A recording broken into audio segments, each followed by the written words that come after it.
another loss. You know, we can't do anything to make the situation worse, so we got to win the rest of our game.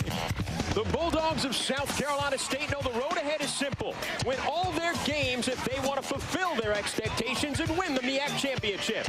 Today they invade the Pirate Nation. Hampton expectations are always high, and with homecoming this weekend, the expectation is to celebrate with a win and keep their own championship dreams alive. Bulldogs and Pirates, MEAC football, next on ESPNU. It's win or go home, and we got to win.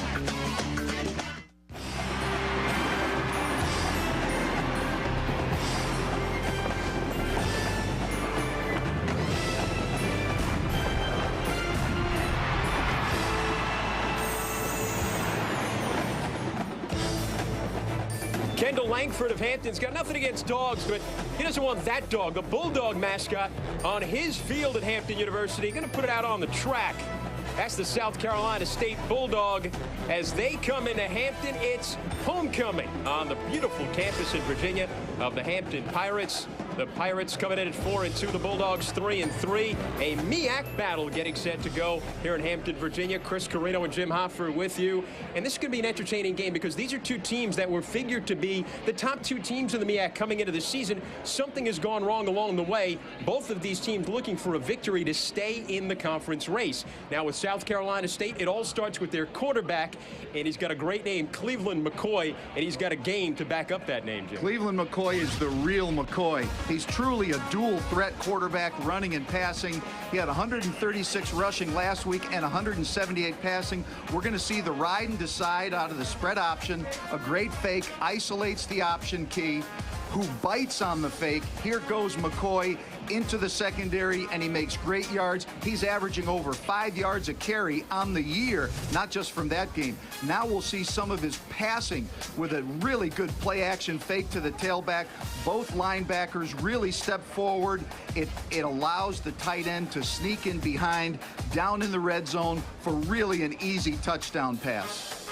Cleveland McCoy and South Carolina State, as he goes, so does that team, but he's going to be looking at a pair of defensive ends in Marcus Dixon and Kendall Langford. They are big. They're about as good as it gets on this level. These are really the proverbial bookend tight ends. Both of them 6'4" or better.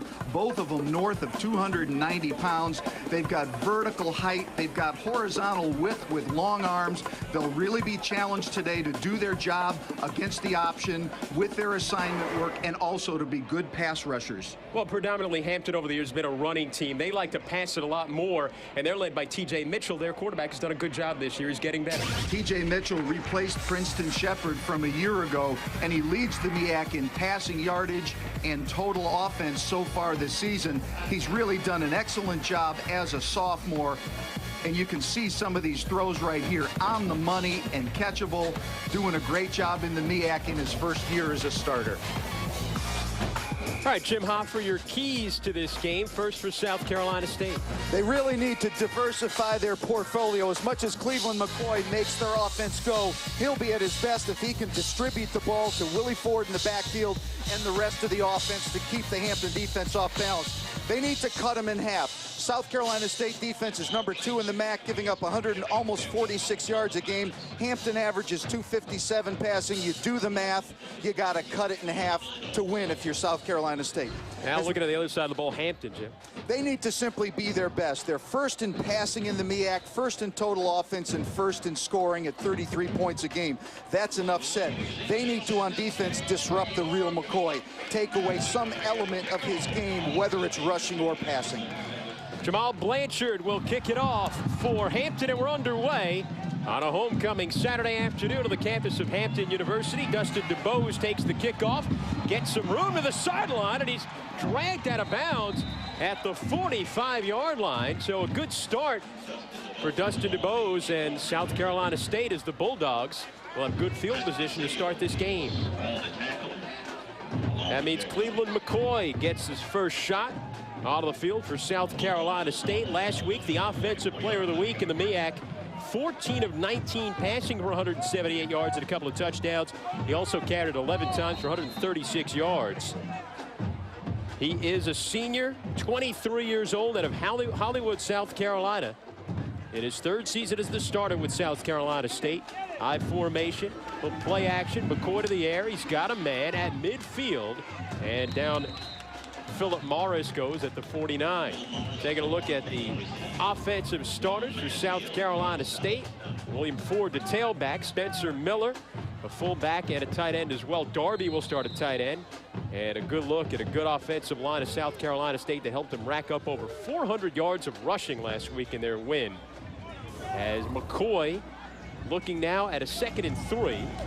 Gives the handoff to Will Ford. He gets his way through the line for a first down and inside Hampton territory at the 35-yard line. Take a look at the Hampton defense. The defensive ends are as good as it gets at this level of football. Marcus Dixon and Kendall Langford. A lot of NFL scouts looking at them. As you look at Frazier, Good, Sapp, and Robinson. And the secondary, Sam Pope, with 4 interceptions this year, leads the MEAC. A first down and 10 for South Carolina State in their first possession. And it's like the right tackle, James Lee, might have jumped out of his stance. False start against South Carolina State. We'll back them up. We have false start. Number 71 on the offense. 5-yard penalty. Still first down. Preston Harding, the referee for this game.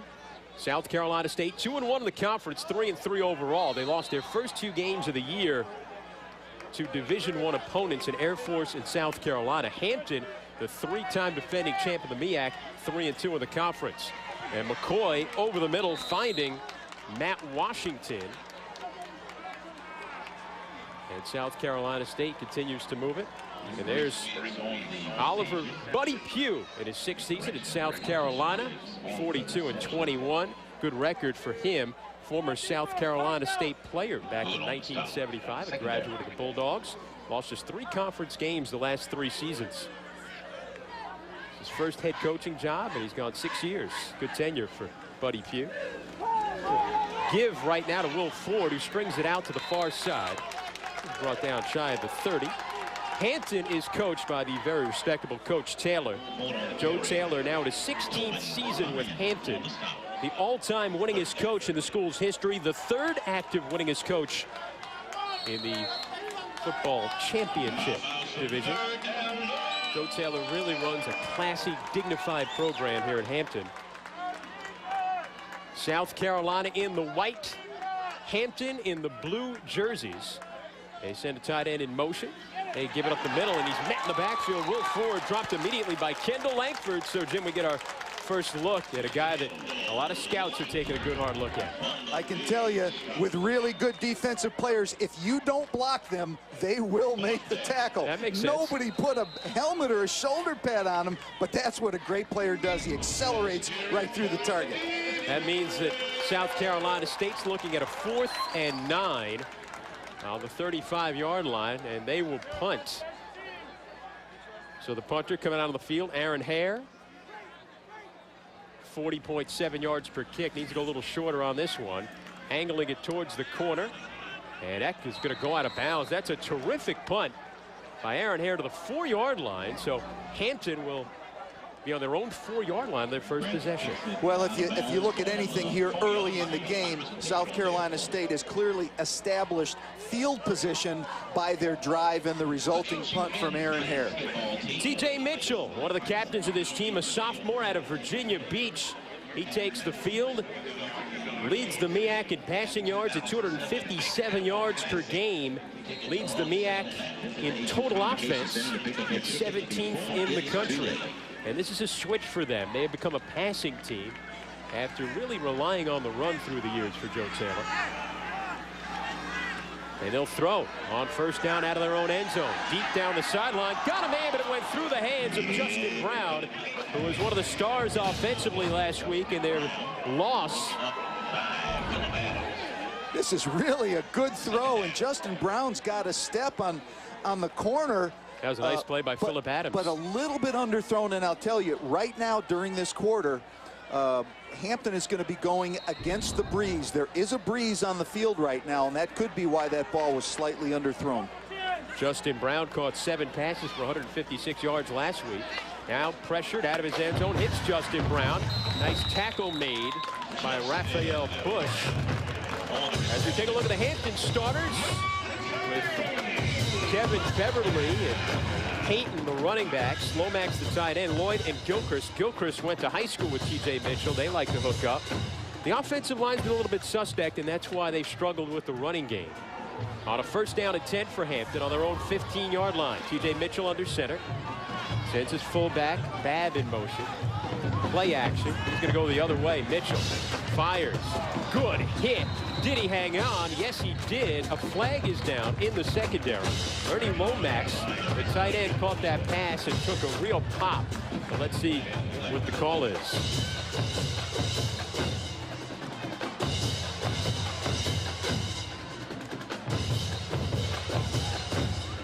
That's going to be offensive pass interference.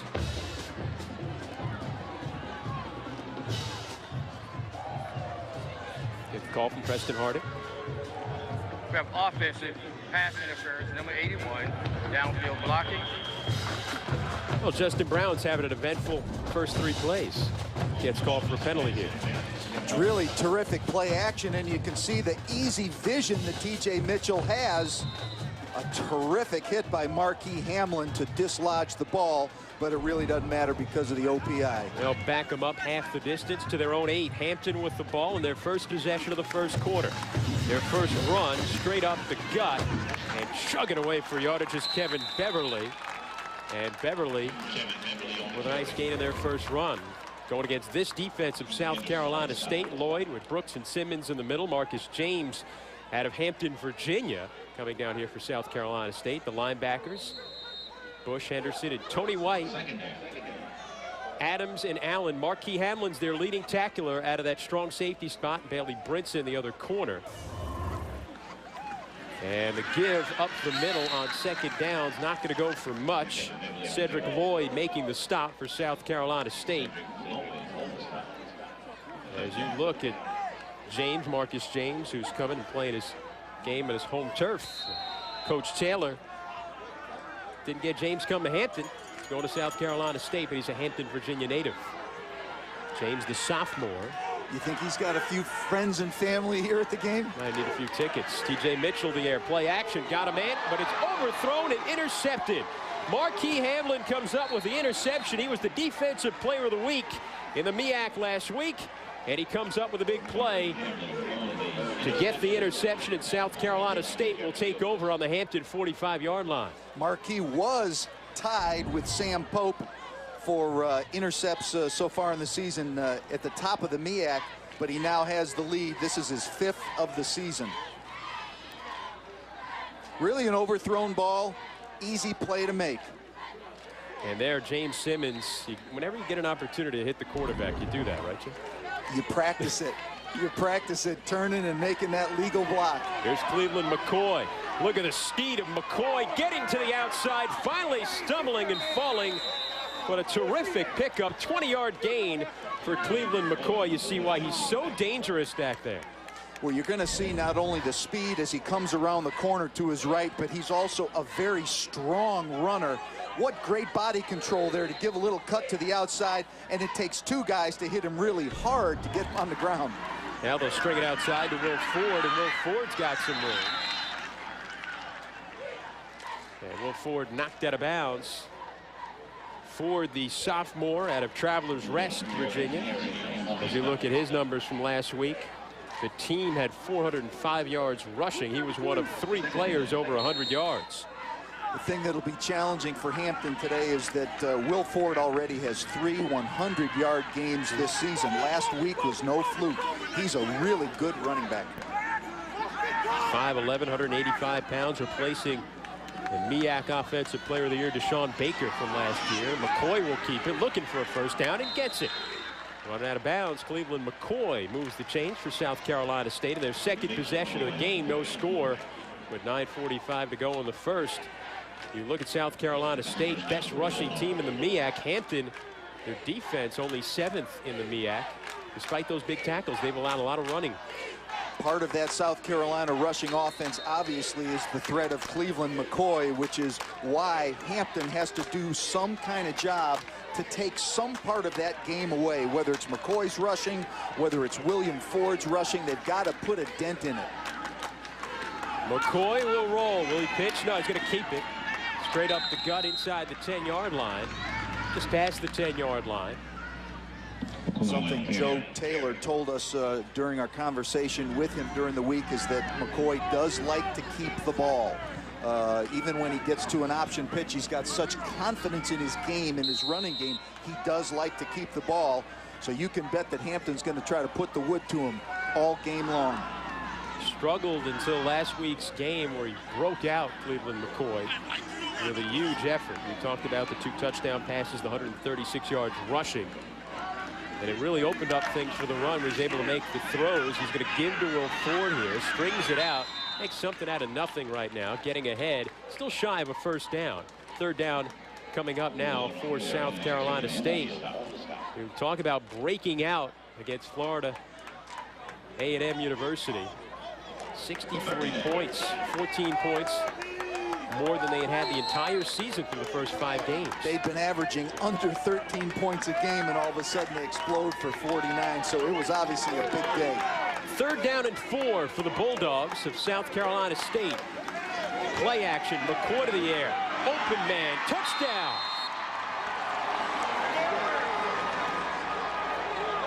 The big fella, the tight end, Spencer Miller, the senior. Backup tight end, no one guarded him.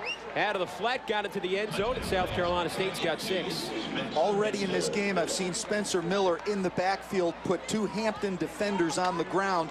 Now he slips out into the flat and runs what we call a wheel route. A flat and up, undefended, or not nearly close enough defended for the catch. Stephen Grantham on for the kick. It is up. It is good. And South Carolina State striking first after the interception. McCoy hitting Spencer Miller. The Bulldogs are on top. We're back right after this. ESPNU College Football is presented by Citi. Let's get it done. And in part by Jack Link's Beef Jerky. Feed your wild side. Marquis Hamlin's interception leading to a touchdown. As you get a look at the beautiful Chesapeake Bay. We're on the banks of the Chesapeake Bay in Hampton, Virginia. Jim, it's a nice boat. I know you cruised down here from Buffalo in that vessel. Cruised down the Erie Canal, turned right at the Intercoastal Waterway, got down to the Chesapeake Bay. It's a little involved. Not as involved as that scoring drive for South Carolina State. 6 plays, 45 yards, just 1 minute and 23 seconds. The 8-yard pass from McCoy to Miller. And with 8:51 to go in the first quarter, South Carolina State, the Bulldogs striking first, 7-0. Of course, it's homecoming in Hampton. South Carolina State has never won down here in Hampton, but they did give Hampton their only conference loss last year, their only regular season loss, a 13-6 win at South Carolina State.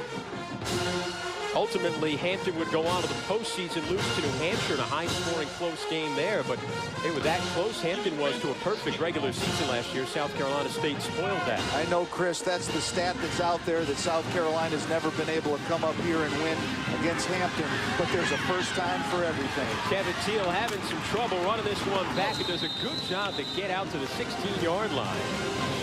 So that is where Hampton will take over. They have lost the field position battle so far in this game, starting their first drive of their own 4-yard line, starting the last drive on the 15 and throwing an interception, and now Hampton coming out, and they'll have it on their own 18-yard line. They certainly have a little bit more breathing room here on this drive, but I'm certain that what they want to be able to get done is get their homecoming crowd into this game. That first score by the Bulldogs really keeps the home crowd quiet. T.J. Mitchell, the sophomore, under center. He fumbled the snap. It's on the floor. It's loose. Who's got it? It looks like one of the linemen was able to fall on it and recover it.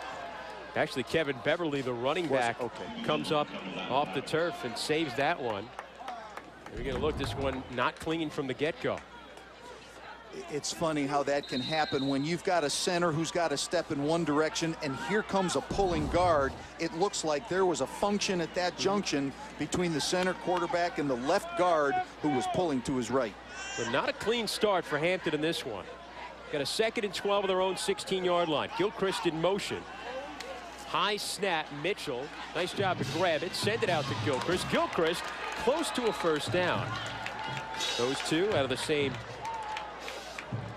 high school in Virginia Beach. Gilchrist is a guy transferred from Virginia Tech, now in his second season with Hampton. And Mitchell, a transfer from West Virginia University, also from this area. There's a terrific block by Derek McPherson. We just saw it off the screen. He's the guy that made that bubble screen go by handling the edge with his block. Gilchrist on the season, 5 touchdowns. Leads the MEAC in receptions and yards per game. 3rd down and 2 for Hampton. Give it right up the gut. It's the first down. Beverly chugging ahead, moving the chains for Hampton's first down.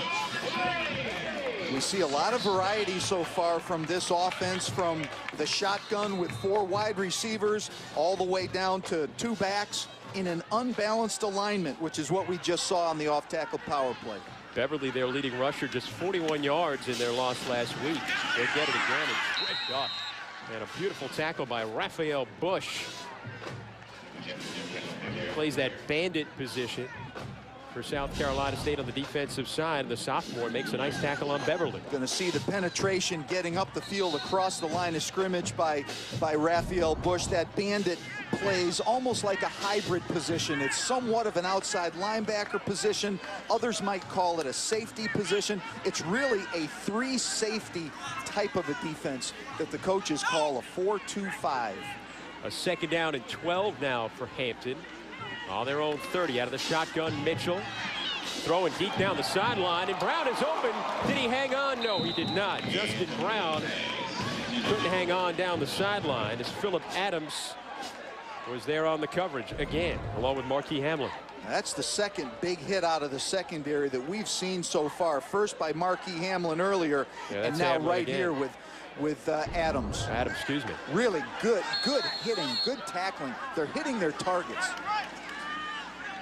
Sets up a 3rd down and 12 now for Hampton, and TJ Mitchell out of the shotgun. 4 wide, 2 to each side. On a 3rd and 12, Mitchell got time, steps up, he's going to run. Can he get enough? Dives for the stick, and we'll see where they mark him. Close to first down yardage for TJ Mitchell, who saw nothing downfield and decided to take off. While TJ Mitchell is not nearly the runner that his counterpart Cleveland McCoy is, he's good enough out in the open field, and he's smooth and he covers a lot of ground with his long strides. Now there is a flag down on the field. Initially We have a sideline warning being executed against South Carolina State. Results of the play, first down. he did get it up for the first down, and South Carolina State just a little too far out onto the white line. We're going to see some pressure by the Bulldog defense, and all blockers are occupied up front, but there's a big opening, and often with quarterbacks, if they see green, that means go. Pretty good coverage down the field, so TJ took off.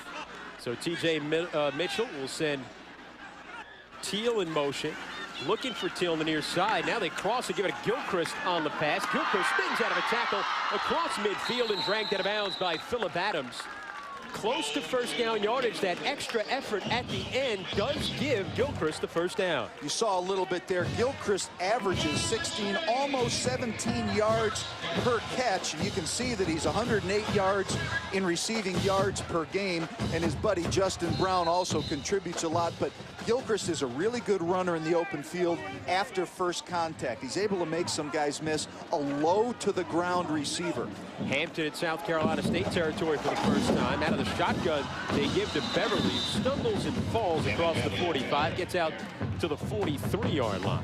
So far, Kevin Beverly is really running pretty well. He's coming off of or working through a bit of an ankle injury, a sprain, but he's looking springy so far today. Tied for first in the MEAC last year with 12 rushing touchdowns. He has 4 this year. His longest run is only 21 yards. He really hasn't broken out. He'll come out of the game and get a rest right now as Van Morgan comes in. They'll give to Morgan. Nice cut. Van Morgan gets a first down. Nice 11-yard pickup on the first carry of the game for the senior at a New Smyrna Beach High School in Florida. their leading rusher yardage-wise this season. In watching tape getting prepared for this game, I was really impressed with Van Morgan. He actually averages more per carry at 4 yards per carry to Kevin Beverly's 3.7. He's really an effective runner. He's a powerful guy, a little bit bigger than Kevin Beverly also. Remains in the game. A first down and 10 for Hampton on the 36 of South Carolina State. Morgan getting the carry again, and he is taken down out on the outside. Terrific job up front by Simmons and Brooks, the defensive tackles, to flatten that run game out. That's going to have to be a big part of what South Carolina State is able to do today. They need to work and win at the line of scrimmage. So it sets up a second down and 11. And their loss last week, Hampton was in second or third and long 33 times. And they'll go out of the shotgun on second and 11. Mitchell, and it is caught by Till. No, he dropped it. He fumbled it and got hit. As he can't hang on, Antoine Gamble knocked it loose, and a third down and 11 coming up for Hampton. Another tough hit delivered by the Bulldog defense that shook the ball loose. Receivers have to make that catch on the first time. You can't be trying to double catch so far in this game against the Bulldog defense, because they're arriving at about the same time the ball does. Third down and 11 now on the South Carolina State 37-yard line. Mitchell out of the shotgun again. 4 receivers. Takes the snap, pressure. Gets Rivet over the middle and behind the intended receiver, Justin Brown. A miscommunication from Mitchell and Brown, and a punting situation now for Hampton. TJ, I'm sorry, go ahead. No, I was going to say they may decide this is one of those situations you're too close to punt or too long for a field goal, but they will send the kicking unit out onto the field, the punting unit. They send them out. That doesn't mean it's going to be a punt. Yes. If you've been watching college football all year, there's been some exciting special teams plays that make a big difference. Jamal Blanchard is the punter, second in the nation at 45.3 yards per kick, but he wants to go shorter here. Ball on the 37-yard line. They do fake it. And a run to the right side of first. They do not get the first down. They get out to the 33-yard line. Well, you called it, Jim. It's the place on the field that a coach would consider it. Now, the down and distance was obviously a little bit tough, but that's the element of surprise right there. It's a little bit of a crisscross, a scissors play. Snap it to the personal protector. Jared Griffin. A terrific job, actually, by South Carolina State being able to react to it and stop it. So the Bulldogs of South Carolina State with a 7-0 lead over Hampton. Back on homecoming in Hampton right after this. We represent the Coke brand, and we... Thursday night, ESPNU delivers more college football as the top-ranked team in the Southern Conference. Wofford face Western Carolina. The Catamounts, Thursday primetime college football presented by Buffalo Wild Wings on ESPNU at 7:30 Eastern. For more information, log on to ESPNU.com. Chris, that's Wofford, who beat Appalachian, who beat Michigan. Yeah. So I guess Wofford would be the favored pick in the game against the Catamounts haven't won a game yet this year, so yeah, that's a tough battle for Western Carolina. As you look at the great bands of these two schools, South Carolina State's band making its way out of the track. A little battle of the bands at halftime. I can't wait. To that. I can't wait. South Carolina State, a little misdirection and a pitch going the other way for Trey Young, still going, and a lot of running for about 4 yards that time in that play for South Carolina State. Last drive for Cleveland McCoy in South Carolina State. This was a big play in the drive, obviously, being able to get a 20-yard gain on what was a called pass. Nice little play-action pass out to Spencer Miller. And that's how we have it right here, 7-0. 3 for 3, perfect. McCoy going to keep it himself. Looking for running room. Dives ahead for a couple of yards out to the 39-yard line. Give him 3. Going to set up a third down and 4 for South Carolina State. when you're running this offense, the quarterback's really got to be a guy with great hands, because there's a lot of faking, there's option play. You've got to have great control of the football, and I've been very impressed also in looking at the tapes of the Bulldog offense to see that they do take care of the ball very, very well, and it starts with Cleveland McCoy. Well, look at the band coming in from behind the play right now, and a big ovation from the South Carolina State side of the field. McCoy on third down, and that is incomplete. Nice attempt to try to get the ball out to William Ford. Just a little bit of a high throw. First incompletion for McCoy in this game. 3:21 to go in the first quarter. South Carolina State, the Bulldogs on top of Hampton 7-0. And a punting situation right now for South Carolina State is Stephen Grantham, who is only the kicker, the kickoff player. He's going to punt in this game as well as Jeremy Gilchrist, who's 14th in the nation in punt returning, is going to try and return this one. Angle toward the sideline. Gilchrist takes to his own 15. Avoiding tacklers, steps up in the middle. Gilchrist still going. He gets 5 yards on that return. Brings us to a timeout with 3:09 to go in the first. South Carolina State on top. 7-0 from Hampton, Virginia. You ever think you might have worms? If your computer is slowing...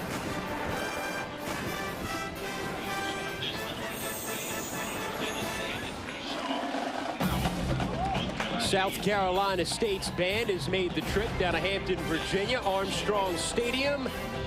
Chris Carreno and Jim Hoffer with you on what is a gorgeous Saturday afternoon. Very evenly played game so far, but one turnover by Hampton led to the touchdown, and South Carolina State with the 7-0 lead at Hampton, looking for their first ever victory down here in Hampton, Virginia. South Carolina State with the white jerseys and the blue pants. Hampton all in blue. As T.J. Mitchell, the quarterback for Hampton, hands off to Beverly, gets around the end, and he is upended after a gain of about 6 yards on that first down carry. Ryan Potts, the backup linebacker, junior out of Fort Mill, South Carolina, makes the stop on Beverly. 6 yards, 6 carries, and 24 yards for Beverly in this game. Second down at 5. Give him 5 yards on that play. They'll hand off to Beverly, looking around the end, pulling his way ahead to about the 29-yard line.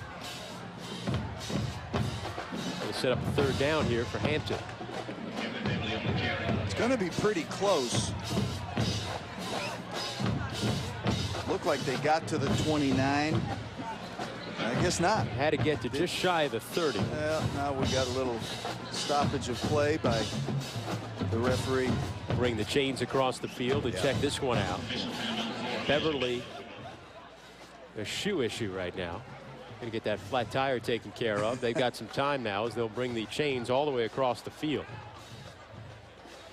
Pump it up, 35 pounds per square inch. Get it back in business. If those guys in NASCAR, if they can take those tires off fast, Kevin Beverly's got plenty of time to get that shoe back on. It's always about the pit crew. That's right. Going to be short, inches short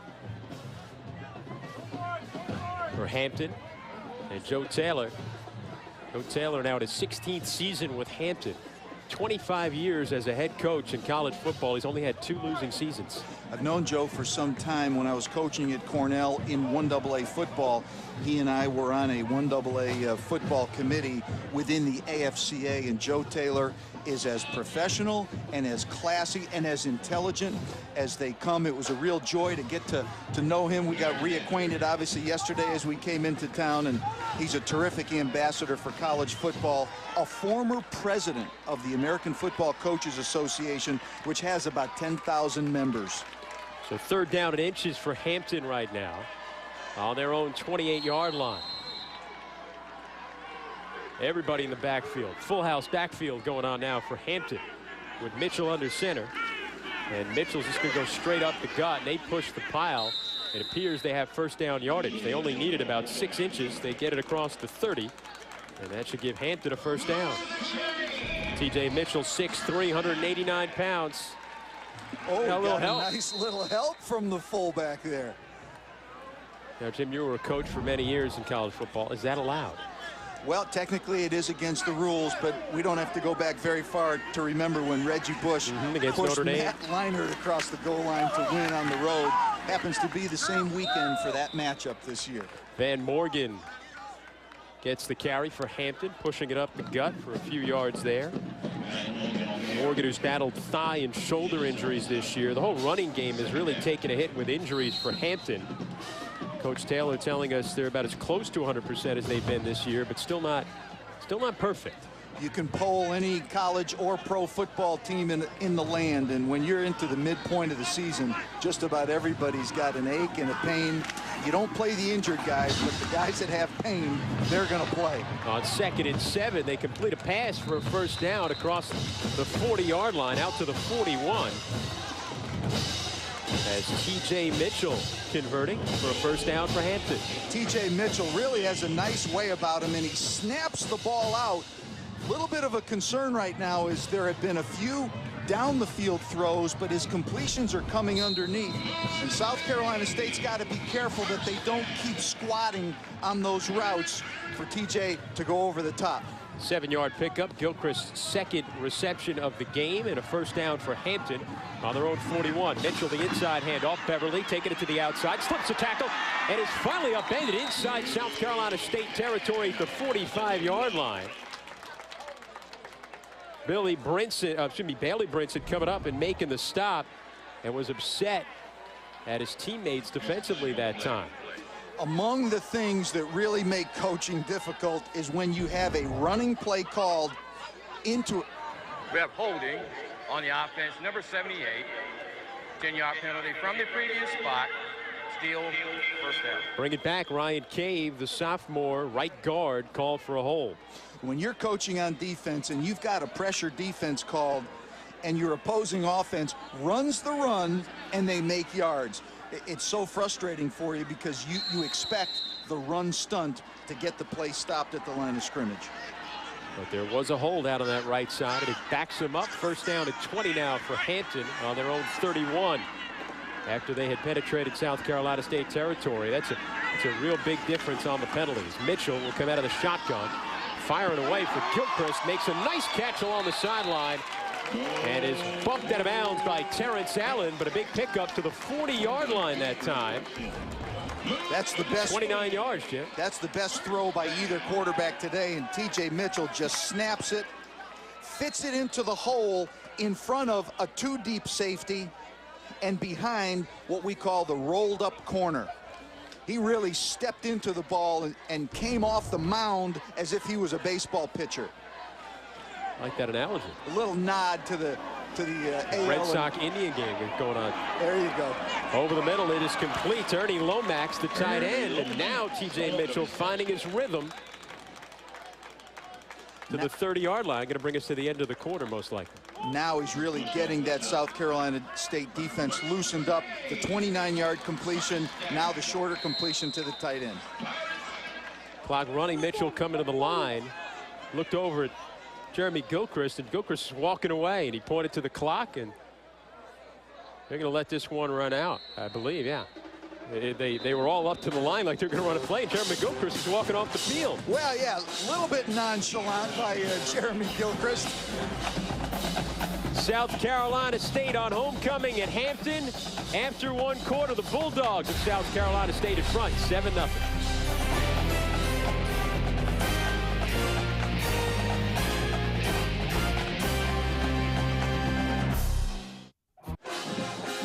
South Carolina State with a 7-0 lead over Hampton. About to begin the second quarter in Hampton, Virginia. Hockey on ESPNU Sunday at 4 o'clock. Boston College Eagles taking on the Vermont Catamounts. Vermont, 59 consecutive sellouts for Vermont hockey. You know, look at great players in the NHL for Vermont. Great John LeClair, Aaron Miller, Torrey Mitchell, the San Jose Sharks. Martin St. Louis, the Calgary Flames. A few of the great hockey players coming out of Vermont.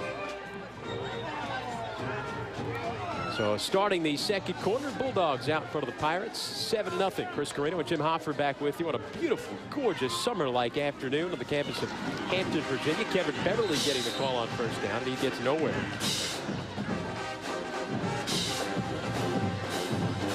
So Beverly tripped up at the line of scrimmage. Get another look. It's a terrific tackle.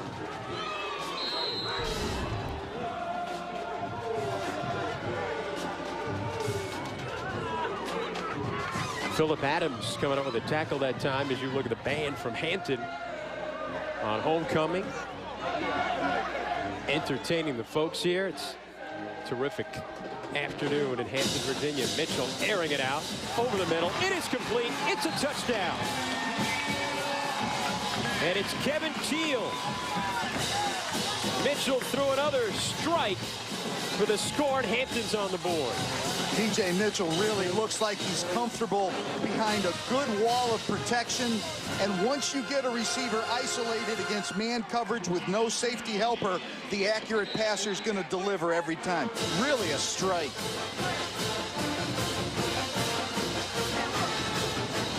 Carlo Turavani on for the kick.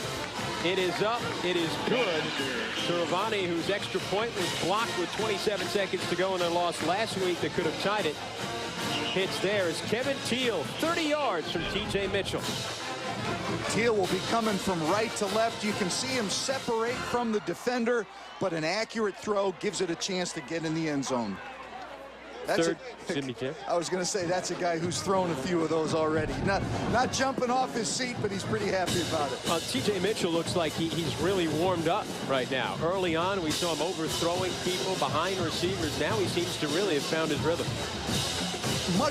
Much like in golf, where sometimes a golfer really, a hole hits his eye. Right now, it looks like the South Carolina defense really looks easy to TJ Mitchell. I'm sorry. He's standing tall. He's seeing down the field. Well, you see, they lead the MEAC in points per game at 33 points per game, and they're getting it going right now. As Hampton will kick it off. Game tied at 7. It'll be the strong leg Jamal Blanchard who punts and also kicks off. This one is grabbed by DeBose. DeBose up near the 20 and dropped at the 21-yard line. We're up to the minute news for everything that is college sports. Log on to ESPNU.com.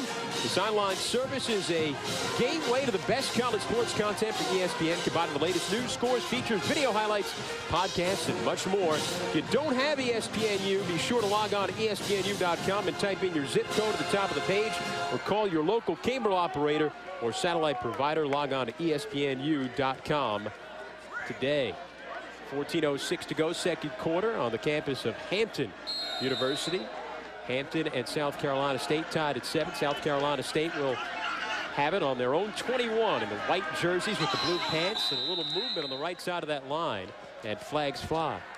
Prior to the snap, false start, number 72 on the offense, 5-yard penalty, still first down. Josh Harrison, the freshman. Second penalty for South Carolina State. Both teams with 2 penalties in this game. Chris, it was interesting before the game, and I came up and told you before we got started, there were only 6 offensive linemen in the pregame drills down in the corner of the field for South Carolina State. And I wonder if that lack of depth here is going to have an impact on this game. Underthrowing that one intended for Trey Young, and broke it up by Vaughn Mansfield. The free safety.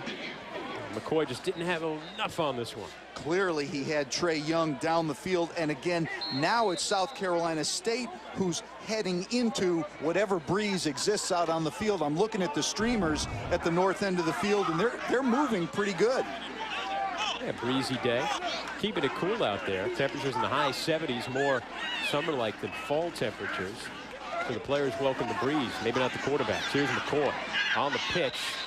And Will Ford is run out of bounds in a short game. There's the Pirate flag flying. Good thing about a nice stiff wind, your flags work. Stretch out, can look at them. on the shores of the Chesapeake Bay in Hampton, Virginia. Beautiful campus of Hampton University. Chris Carreno and Jim Hoffer with you on ESPNU. 13:52 to go in the second quarter. Hampton and South Carolina State in a MEAC battle tied at 7. McCoy out of the shotgun on the 3rd and 16. Takes the snap. Pressured and brought down. Ball is loose. Still loose. They blew the whistle. Stops the play. And again, the pressure. First time we've seen this vaunted pressure out of Hampton affect Cleveland McCoy. This is the first time we've seen one of these two terrific ends come free. There's Kendall Langford coming off of the defense's left, the offense's right, to really have a big impact. Kendall Langford, a player who is being looked at by NFL scouts every day in practice and in games. South Carolina State will punt out of their end zone. Grantham, who's normally the kicker, sends a wobbly kick, and it will be down at the 45. There is a flag down. So there is a flag down on the play. That was a wobbly punt by Grantham. Normally the punter is Aaron Hare. Aaron Hare suffered a concussion and is not punting in this game. So Grantham's kick was a little shaky. Let's see what the flag is as the officials discuss it.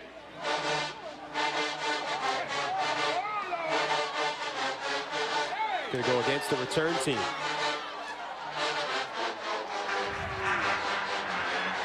Holding on a return team. Taking opportunity from the end of the run. First down. We'll take a timeout with 12:59 to go in the second quarter. Hampton at South Carolina State. The Chesapeake Bay. Back after this.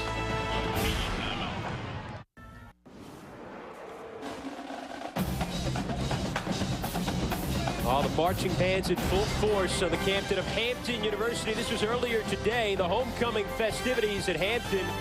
Great tradition of music in both schools, Hampton and South Carolina State. What is just a perfect day for homecoming. On the banks of the Chesapeake Bay in Hampton, Virginia. Chris Carreno and Jim Hoffer with you. Second quarter, 12:59 to go at Armstrong Stadium. There's South Carolina State, the Bulldogs band. In rhythm. Both teams finding their rhythm right now, Jim, offensively. Two teams we expected some fireworks out of. They have not disappointed. First down at 10 on their own 45. Hampton, all in the blue. They give to Beverly. Get to the outside. Gets ahead for about 3 yards. Tripped up on the play by James Simmons, the big junior. 6 foot, 255 pounder. Taken down. Beverly is going to limp off a little bit. Beverly's been struggling with a foot and ankle injury, and he's going to go to the sideline. When you run the outside zone, you got to be able to win right at the edge. There was just enough penetration by the South Carolina defensive front to clip the runner's feet. But when you can get the edge, you can get big yards. Well, big James Simmons did a good job getting out on the edge.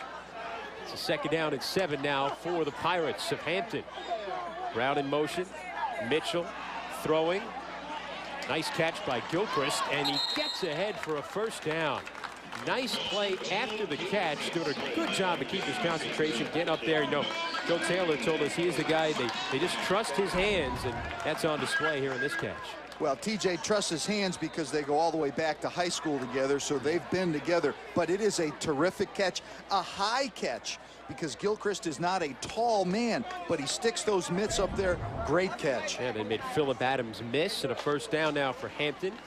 Get it outside to Morgan, slips, and is dragged down. A nice play by Marcus James, that defensive end, tackling Van Morgan for a loss. Again, Marcus James not allowing himself to be hooked or reached by the blocking scheme from Hampton, which made the ball have to turn back inside. That's where his buddies were. Yeah, James, the Hampton, Virginia native, has some buddies in the crowd here at Armstrong Stadium. Making a nice play, setting up a second and 13 for Hampton on the Bulldog 46-yard line. TJ Mitchell looking over the defense. Good posed quarterback, gives up the middle to Morgan. He's got some room, spins ahead for a first down. Terrific run by the senior Van Morgan. The formation by Hampton got the defense spread out and they were able to attack with the running game inside against only 6 defenders. You can see the isolation. That's a big running lane for a tailback. So Hampton, that had less than 100 yards rushing last week in their loss, effective on the ground. This time they give it up the middle again to Morgan, and Morgan barreling ahead for another nice pickup. 2 times in a row, they're able to pry this thing open with an inside run. The numbers, when I talk about the numbers, I mean the defense was not overloaded with 1 extra defender against the inside run. That's why Hampton had a chance to be able to carve something out inside. After a 14-yard pickup by Van Morgan, he gets 9 on that carry. And it sets up a 2nd down and short for Hampton. To give him 8, a 2nd down and 2 on the 23 of South Carolina State. Beverly back in at the tailback. They fake to him. Mitchell runs into trouble, gets rid of it, and completes it. It's loose on the floor. They'll say incomplete. Ernie Lomax had it in his hands and dropped it. Better off dropping it that time. They were about to lose yardage. Very difficult for a right-handed quarterback running the naked back to his left against pressure to get squared around and be accurate enough. But even if he were, Marquis Hamlin was right there with another big hit against the tight end. Von Quattlebaum, the freshman, had the pressure that time, coming from his strong safety spot.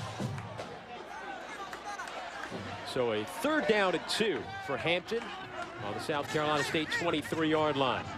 Beverly, the tailback, Babb, the fullback, to give it to Beverly. Hit at the line, dives ahead, and maybe just short of a 1st down.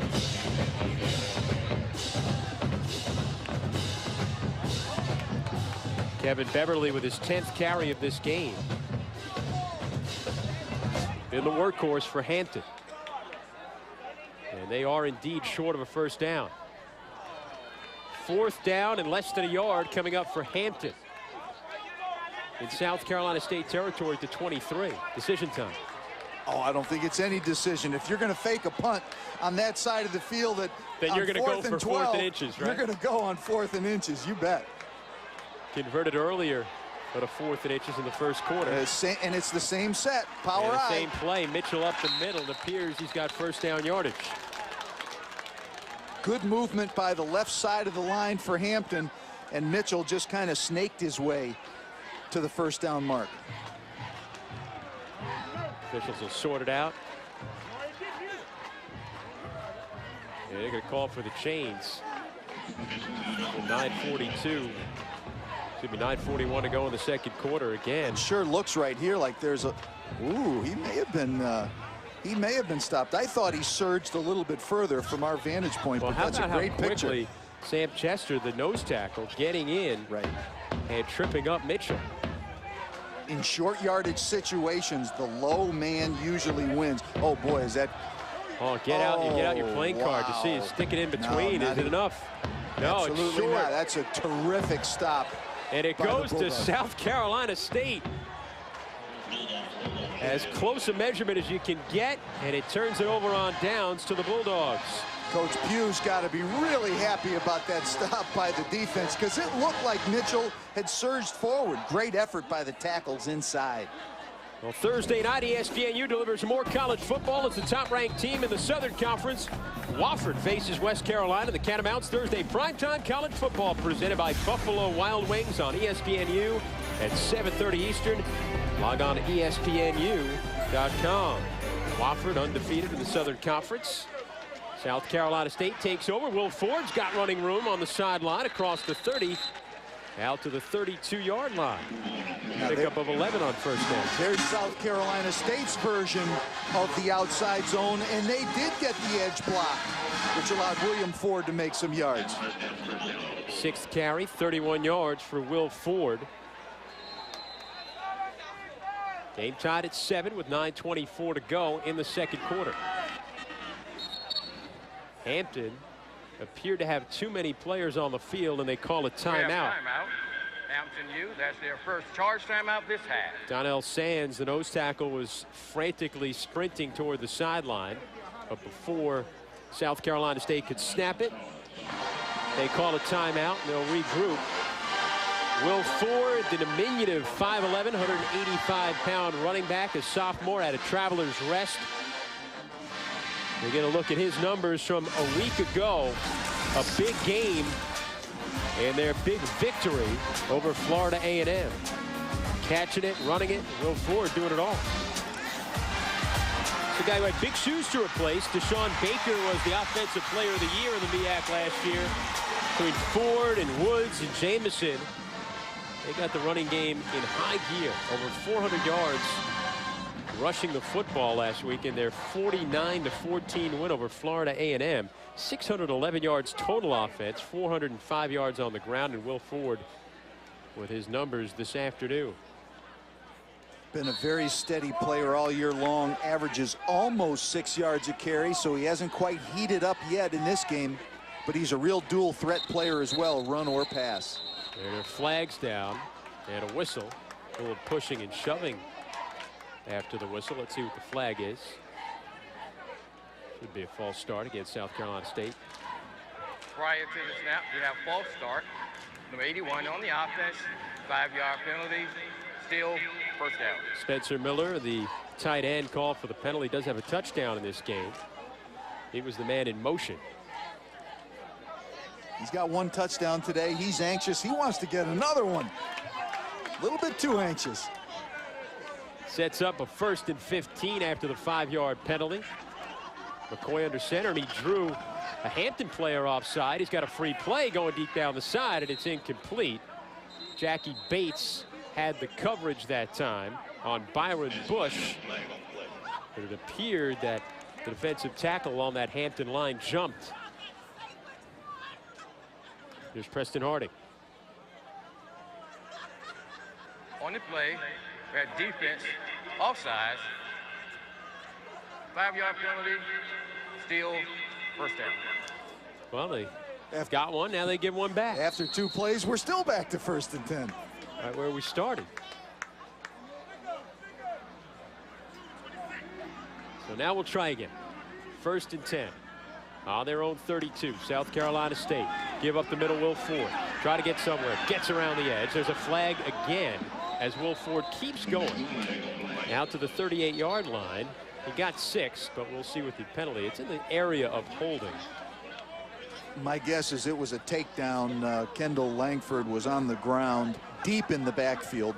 Really created a lot of penetration. It may have forced an offensive lineman just to grab him. That may be why he was on the ground.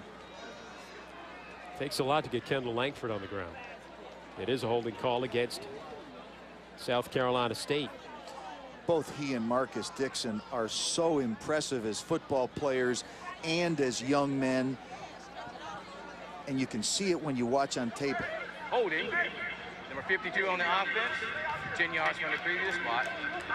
Still how much their abilities really challenge the offensive tackles and tight ends that they face, because they have to deal with the whole package of a pass rusher, of a tough run defender. These are impressive young men. So 1st and 20 for South Carolina State. McCoy, he's got his man Philip Morris, gets loose into the secondary, and Philip Morris is off to the races. Will they catch him? No, they will not. Oh, no, he stepped out of bounds at the 24-yard line. Philip Morris, his 2nd touch of the game, electrifying the crowd along that sideline. South Carolina State, but he steps out of bounds. Still a big pickup. McCoy finding Philip Morris. I hope we're going to be able to see here, but Raymond Harrison, the center, as you can see him right in the middle of the picture, is going to peel back and do a great job downfield, being able to throw one more block right there, right on the edge. Tremendous effort by a center, and those guys don't get nearly enough recognition. So they'll go to work. Flags fly. Will Ford goes out of bounds after a 1-yard pickup. But again, a flag down to the field with 8:19 to go in the 2nd quarter. Game tied at 7. Chris Carino and Jim Hoffer with you on the campus of Hampton University. 2nd quarter. You look at Raymond Harrison, that center who was downfield, and that's going to have them all excited when they look at the game film. Let's see the call. We have a substitution violation, number 86 on the offense. 5-yard penalty from the previous spot, still first down. Another look at Raymond Harrison getting downfield for South Carolina State to center. This is a big man, and look at how easily he moves in the open field, and he's got his eyes on 54, and he does just enough to get him down on the ground. And a great job too. He didn't just stop and look to block. He ran as fast as he could, as far ahead as he could, and then tried to set somebody up. It was a great call also against a pressure defense, so it's ideal to be running that wide receiver screen against the pressure defense. McCoy pressured. He's going to take off on 1st and 15. Nearly gets enough inside the 20 to the 18-yard line. Cleveland McCoy didn't see anything downfield, felt a little pressure, and took off himself. This South Carolina Bulldogs team, in watching that play, Oliver Trey Young, the wide receiver, was another player on a block on that quarterback scramble. To get big plays, you really need to have linemen or others making blocks downfield. That's 2 plays in a row. South Carolina State's had somebody doing the dirty work down the field.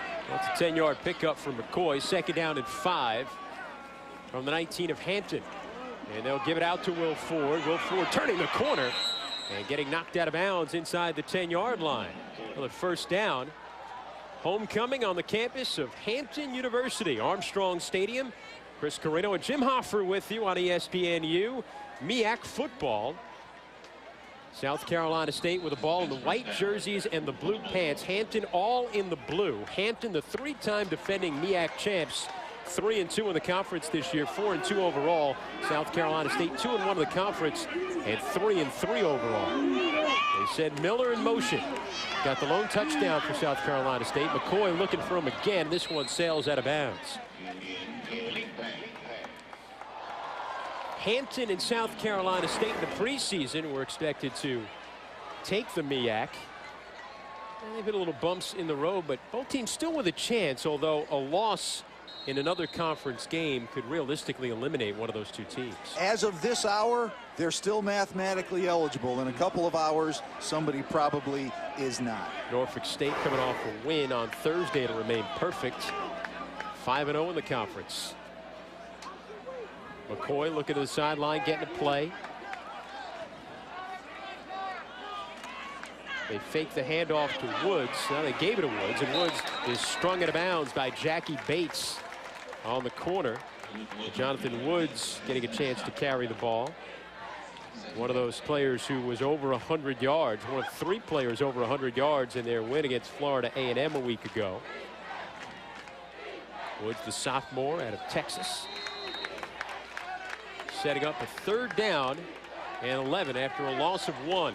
Ball on the 12-yard line of Hampton. South Carolina State uses an offense that comes to the line, gives the quarterback a look at the defense, then he backs off and looks to the sidelines for a play call. Option left for McCoy.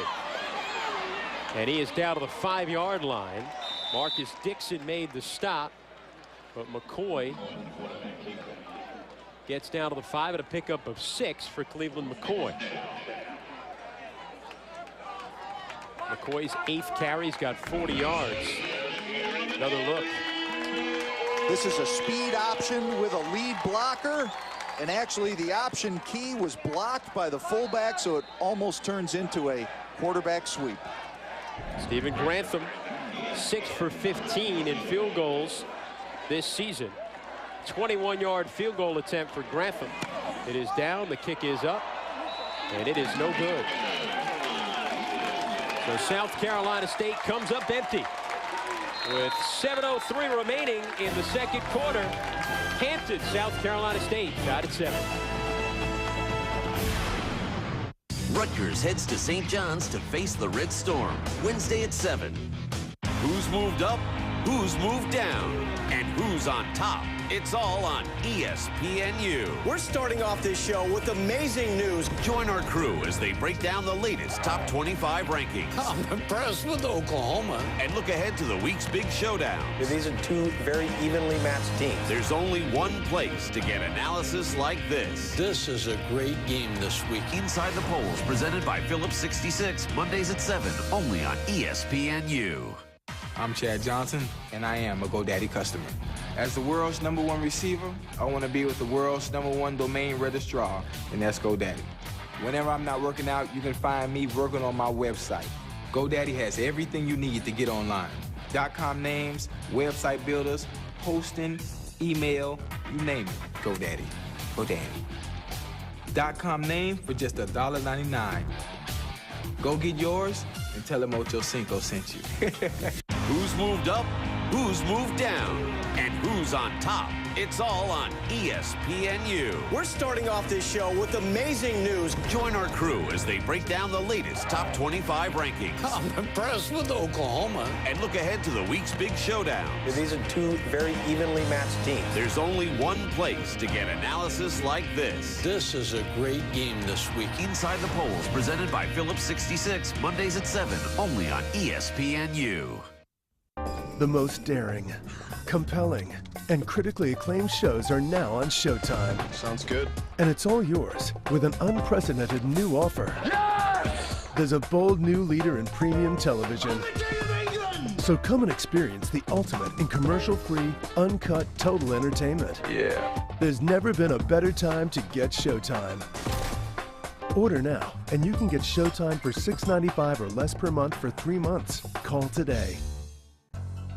In the Know with the ultimate beauty guide. Allure magazine is taking the costly process of trial and error out of beauty shopping. They've tested some 2,000 products for the best of beauty issues, revealing their top picks on shampoo, shadow, mascara, and more. We wanted to narrow down the process for our readers. There are thousands and thousands and thousands of products out there, and women do have a hard time figuring out which ones are better than the rest. Log on to allure.com or grab the issue now on stands. The homecoming king and queen here on the campus of Hampton University in beautiful Hampton, Virginia, as the Pirates and Bulldogs are tied at 7. Sunday at 4 p.m. Eastern, it's college hockey right here on ESPNU as the 3rd-ranked Boston College Eagles take on the Catamounts of Vermont and their long, storied history of college hockey. 4 p.m. Sunday right here on ESPNU.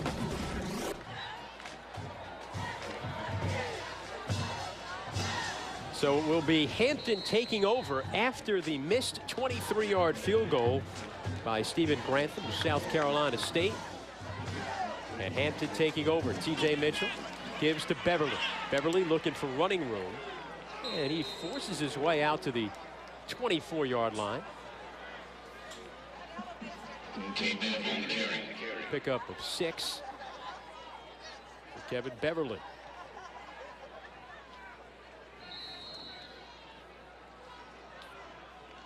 Hampton near the bottom of the league in rushing, usually a trademark for them. But they have done the job on the ground in this game. Over 80 yards now on the ground. They had just 81 yards a week ago. Mitchell, low throw, caught by Justin Brown on a first down. The junior did a nice job to go down and get that one. Terrific job by Justin Brown going all the way down, getting his hands underneath the ball. This ball came out of Mitchell's hands a little bit low. Look at that, a split almost by the receiver to get his hands underneath the ball. First down and 10 on the 32, Hampton's own 32. T.J. Mitchell out of the shotgun. Empty the backfield. I'll keep Beverly in the backfield. This is Gilchrist in motion. The leading receiver in the MEAC. Toward the sideline, they throw for Gilchrist, and he couldn't hang on to that one. Incomplete.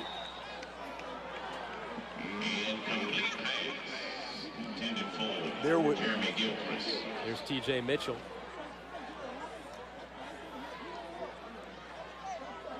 Mitchell came into this game at 50% throwing, leading the MAC at 257 yards per game through the air. Hampton's going to take enough shots down the field where the percentages are lower that he may hover around 50 to 55% completion. It's just part of what they do with challenging a defense down the field. And Mitchell wisely keeps it himself, goes up the middle across the 35, brought down to the 36-yard line. Pickup of 4 for T.J. Mitchell. Who leads the MEAC in total offense, 17th in the nation. In the championship subdivision of college football, and formerly the 1AA. 3rd down and 6 now for Hampton. Game tied at 7. Second quarter. Mitchell out of the shotgun. It's Gilchrist in motion, checking the defense. Mitchell throwing. First down completion to Kevin Teal. Out to the 43-yard line as Kevin Teal comes up with the reception, his 2nd of the game. Until or unless South Carolina State can generate any kind of pressure against TJ Mitchell and make him move around or make him uncomfortable, I think he's just going to keep being able to throw those completions. He's a very accurate passer, but South Carolina State's got to make him move. Marcus James, the Hampton native that we've talked about throughout the broadcast, is down right now and injured, lying on the far side of the field right in front of the South Carolina State bench. James has made some terrific defensive plays in this game. Trying to stretch out his leg. Hopefully it's just a cramp for the Hampton native.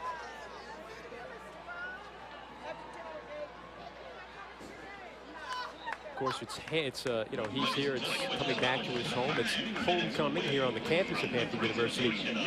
And Hampton took their team, made it a road game last night. Got him away from the homecoming festivities. Coach Taylor got him out to a hotel and away from everything that was going on campus. Very smart and fortunate to have the resources to do that, because there was things going on at night, all night, I'm sure, with homecoming activities. As Beverly up the middle, gets about a yard.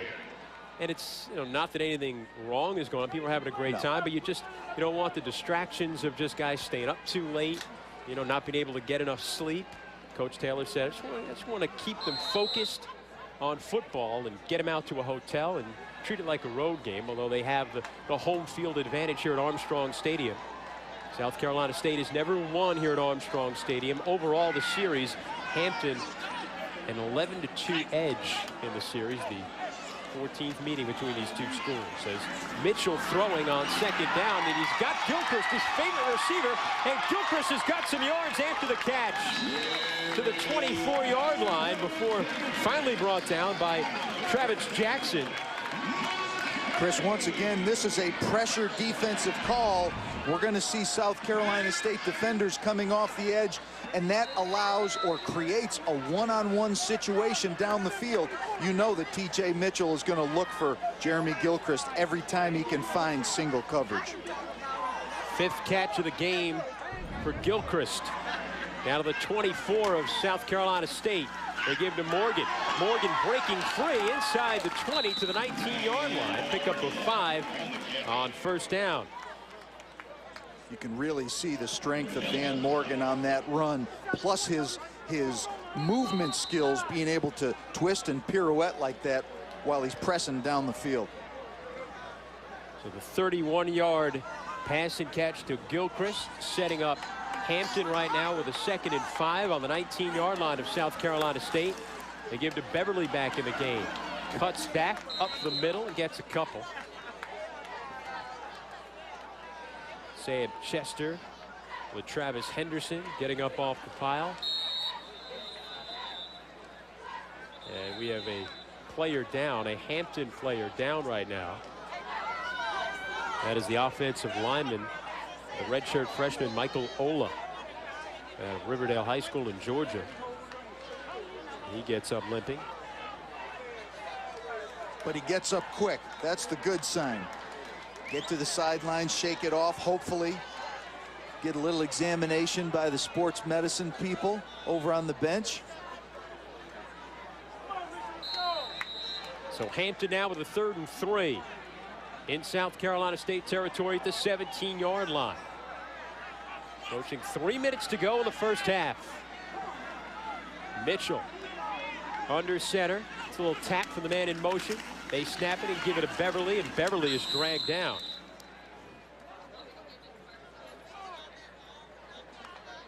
It's a short gain and setting up a 4th down now for Beverly. Nice defensive play made that time by Xavier Littleberry, number 96. And a field goal attempt right now for Carlo Turavani, who missed a 47-yard attempt last week at the buzzer that could have given Hampton the win against Norfolk State. That was after he had an extra point block that could have tied it. And this one is good. Carlo Turavani bouncing back and putting Hampton in front. 10-7, they lead it with 2:11 to go in the second quarter. Well, coming up at halftime on Sports Center U with Lowell Galindo and Tom Luganbill. More BCS upsets, perhaps. Michigan and Illinois in a showdown. Some SEC showdowns as well as Florida and Kentucky and Auburn and LSU. Oh, it doesn't get any better than a college football Saturday when you've got those SEC schools going at it. I know you coached at Tennessee for a year. That's a different world. Huh? And actually this weekend, the third Saturday in September, is always a historical weekend between Tennessee and Alabama. But you talk about the SEC, and it's every week. You think, okay, we got Kentucky behind us. Now you pick up somebody else. This is the top 10, released October 14th of the BCS. Who wants it? Ohio State right now, Boston College, the only two major undefeateds. Arizona State at 7-0 as well. South Florida's loss the other night to Rutgers will surely drop them down within the BCS standings, to be sure. And a long, good kickoff by Jamal Blanchard through the end zone at a touchback. So South Carolina State trailing for the first time, 10-7. We'll have it with 2:11 to go in the second quarter. Hampton goes 11 plays, 64 yards, 4 minutes and 52 seconds, a 33-yard field goal by Turavani. And with 2:11 to go in the first half, Hampton taking the lead for the first time, 10-7. Armstrong Stadium on the campus of Hampton University. Chris Carino and Jim Hoffer with you on ESPNU. As South Carolina State in the white jerseys and the blue pants. And Cleveland McCoy on play action, throws, overfires, overthrows his receiver, Trey Young, incomplete. So McCoy, who connected on his first 3 passes, just 1 for 5 since then. He's hit a little bit of a flat spot in his game here in the first half following a good start. Got to credit the Hampton defense a little bit for that. Hampton with 2 timeouts remaining, with 2:06 to go in the half, 2:04 to go in the half. McCoy hands off for Will Ford, looking for room, keeps going on his feet, and dives ahead across the 25-yard line out to the 28-yard line. As the clock continues to move, 1:50 to go, 3rd down and 2 coming up. Important 3rd down conversion here for South Carolina State. Hampton's in rhythm right now. I don't want to give him the ball with a couple of timeouts. You're exactly right. This was not nearly the best field position to get started for South Carolina State, as they did earlier in the game. And McCoy gets it to Ford, and they convert on 3rd down and 2. Or very close, I should say. Will Ford out of the backfield. Look at it from the end zone. We have a bit of a low vantage point simply from our press box, Chris, but he was right on the boundary. It looked like he had surged forward, but he was right on the boundary. Yeah. So with 1:25 remaining in the first half, South Carolina State will have to punt it away and give it to Hampton with 2 timeouts. And an offense that is in rhythm right now. An offense in rhythm that is a passing offense that, like you said, is going to have 2 timeouts available, which that creates an awful lot of opportunity here for Hampton right before the half. Remember, Grantham, the punter, not the normal punter. He's the usual kicker. And a delay of game right now. The play clock ran out. And that's going to help Hampton even more as Grantham let the play clock run out. Aaron Hare, usually the punter, suffered a concussion. And Grantham is in there punting. On the kicking team, 5-yard penalty, still 4th down. Chris, that must have been a really fast reset, because that last play finished out of bounds. But that must have been a really fast reset of the 25-second clock by the referee. So Hampton is going to get it back, and they should get good field position.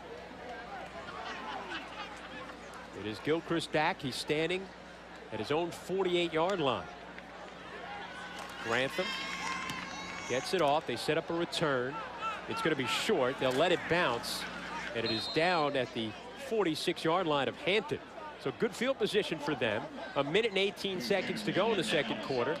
And Hampton will have it with 2 timeouts. Their offense finally got it going as the first half went along, Joe. You can see Jeremy Gilchrist right there. He knows what to do with the ball after he makes a catch. He's got one-on-one coverage here with another long gainer. That was on the field goal drive. The leading receiver in the MEAC in both the receptions and yards per game. Averages 6.5 receptions per game. That's 13th in the country. 108 yards per game. That's 7th in the country. And both stats lead the MEAC. The Mid-East Athletic Conference. And South Carolina State calls a timeout. T.J. Mitchell, 11 of 18, 161 yards.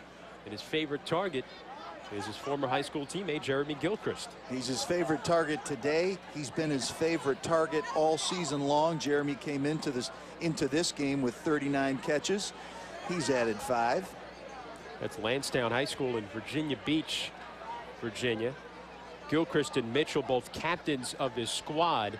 Now, it's interesting, Coach Taylor has set up a captain committee called the Leadership Committee, 10 players. And every Friday night they get together. They have something called NFL, which is Necessary for Life. It's a Christian group. He's actually got 40 of his players in a Christian choir on Friday nights. And they periodically gets that committee together, those 10 players, and they sort of set an example for the other players. So it's more than just selecting captains go out for the coin toss. They really take that leadership aspect of it very seriously in Coach Taylor. I love what you're talking about. The NFL group, that's on a Friday night, home or away. The leadership committee of 10 players meets with Coach Taylor on Sundays. What I really got a big chuckle out of when he was talking about the Fellowship of Christian Athletes, the NFL group on Friday nights, that he works with Minister Jerome Barber, a local minister that works with the fellows. What I really enjoyed, he said, we've got about 4 singers and everybody else is a Hummer. Yeah, but everybody's got a job. Doesn't matter how big or how small the job is, but everybody's got a job. I got a kick out of that. In fact, going through the local TV channels last night, I saw Minister Barber actually hosts Joe Taylor's coaches show from a car dealership in Hampton, Virginia. Entertaining and informative. Here we go. Mitchell, a little pump fake, pressure, rolling. There's a flag down. He gets rid of it. It is complete to Derek McPherson. Called it in, but there is a flag down. As McCoy was rolling, there's a holding penalty going to come against Hampton, and this one will come back. Now there's an example of South Carolina State making Mitchell have to move, and I think that movement forced a holding call. Holding. Number 78 on the offense, 10-yard penalty from the previous spot. Still first down. You see Hampton University, established back in 1868. Dr. William Harvey has such a beautiful campus, tremendously respected program academically and athletically here in the Chesapeake Bay area. Hampton, led by Coach Taylor. You mentioned Minister Barber as well. If you ever pick up our PA, the PA announcer here at Armstrong Stadium, that's Minister Barber as well. Talk about a man who's got a whole bunch of different jobs. Multi-talented, you bet. Here's T.J. Mitchell on a 1st and 20, and he's pressured and he is sacked. They brought pressure. Terrence Allen come out of the free safety spot.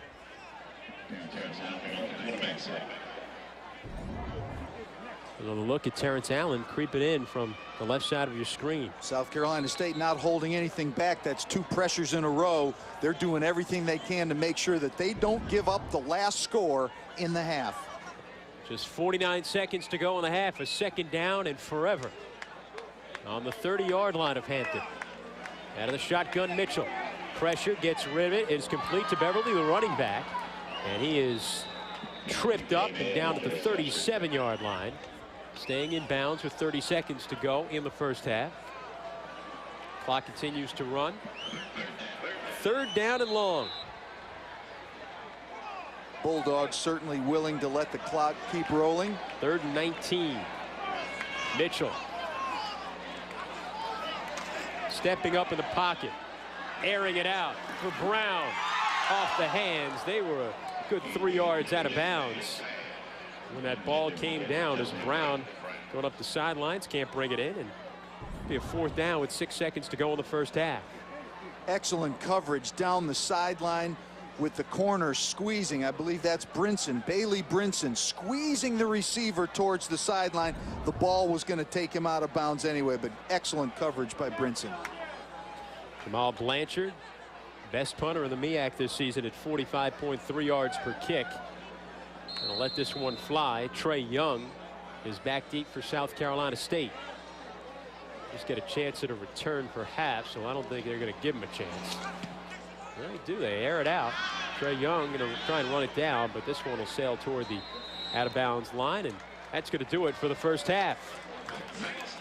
After South Carolina State took a 7-0 lead, Hampton answers back in the second quarter with a touchdown and a field goal. And at the half, it is the Pirates of Hampton on homecoming with a 10-7 lead over the Bulldogs. Enjoying the festivities on the beautiful campus of Hampton University. Kevin Teal got in the end zone. The Battle of the Bands, and then the second half coming up from Hampton, Virginia.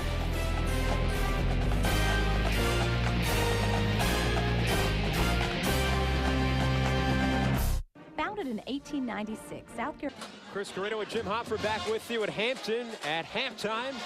The Hampton Pirates a 10-7 lead over South Carolina State. Let's look at the first half highlights. Great job here by T.J. Mitchell to Jeremy Gilchrist. He's got great yards after catch. T.J. comes right back with a touchdown throw to Kevin Teal. 30-yard play for a touchdown. Hampton's only touchdown in the first half. That tied the game at 7, but it was Cleveland McCoy that got South Carolina State going early in this game. Big 20-yard run for him, which is a strength of his game, yet he also comes back with a sweet play-action pass to Spencer Miller. That score made it 7-0 South Carolina State. Hampton scores 10 unanswered. A 23-yard missed field goal as well, but the quarterback comparison, we knew they'd be the stars. They're the focal point of this game. It's all relative. They're both above 50% with their completions. Cleveland McCoy just hasn't thrown as much as TJ.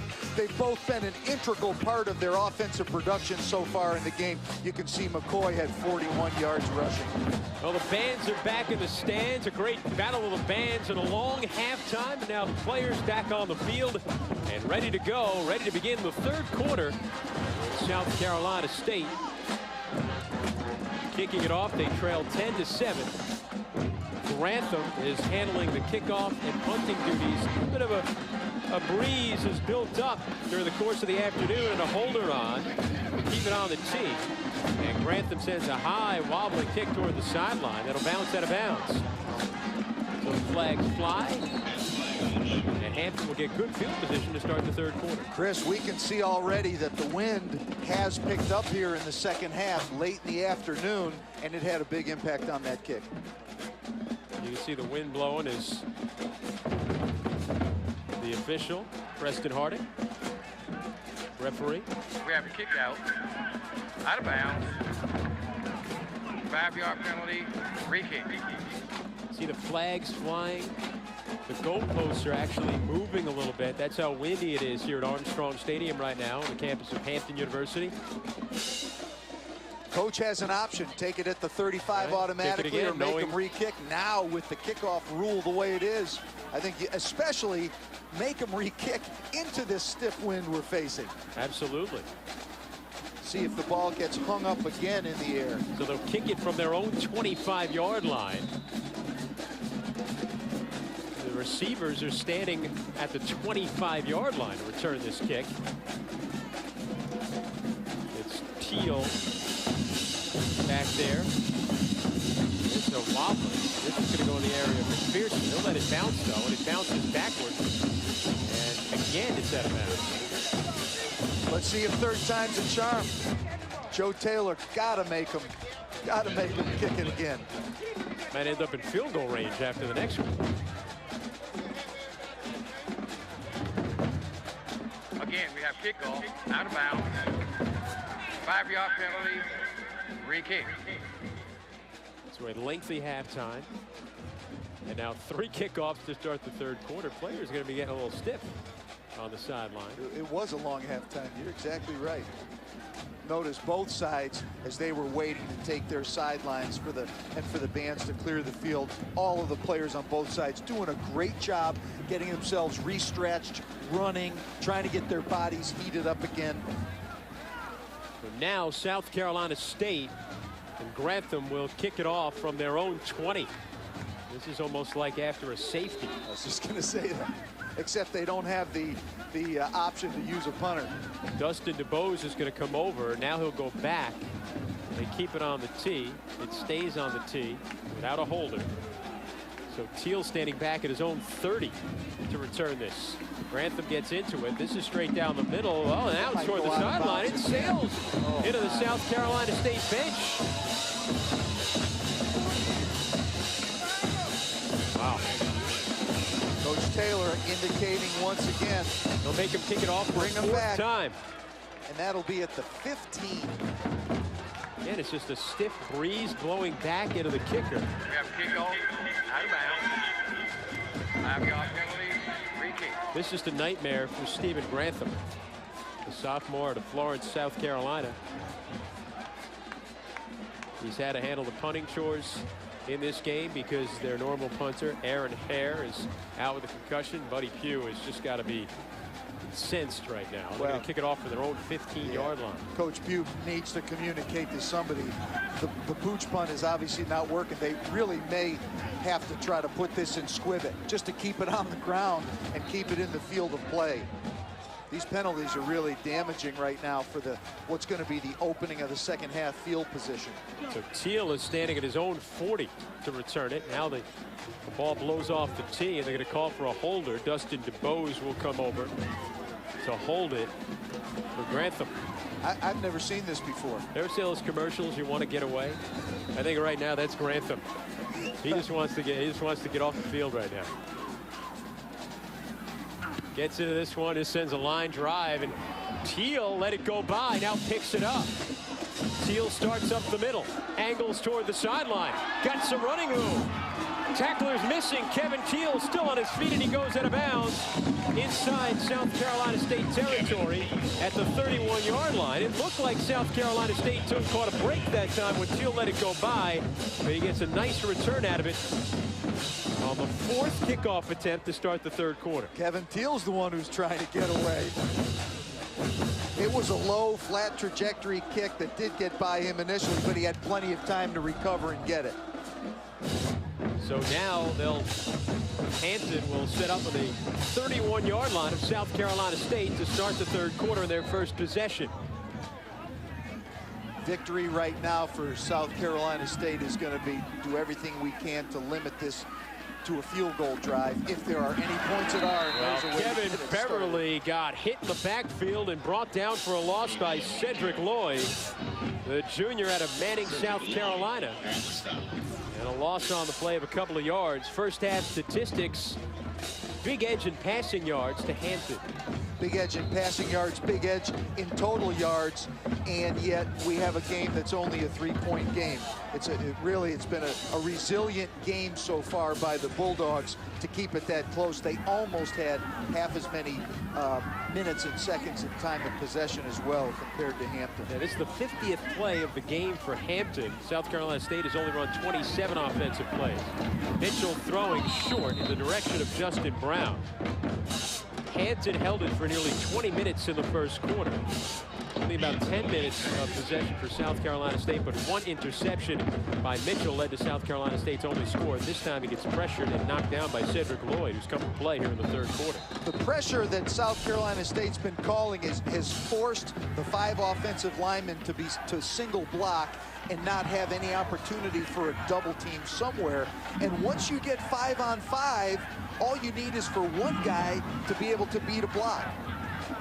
Out of the shotgun on 3rd and 12. Mitchell pressured by a blitzing linebacker. The flag comes down, ball knocked loose, and we're going to whistle. Tony White was the linebacker pressuring Mitchell from the outside, and it's going to be a holding penalty against South Carolina State as well. Or excuse me, against Hampton, a holding penalty against Hampton. That pressure causing Hampton to hold. Well, here's a decision for Coach Pugh. Do we take the penalty and give them another down, but really push them back? Or do we say, hey, we have victory here on this drive, make them punt, and let's start over? Now remember, they are with the wind in the second half. Holding. Looks like they're going to Offense. That penalty is declined. Fourth down. bring up a 4th down and 12.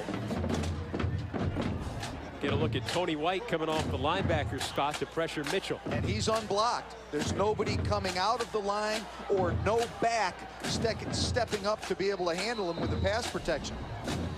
Now this would be a 50-yard attempt, and again they are with the wind, a very stiff wind blowing right now. Carlo Tulovani is on to attempt a 50-yard field goal. His previous longest is a 43-yarder, so he's a little bit out of his wheelhouse right now.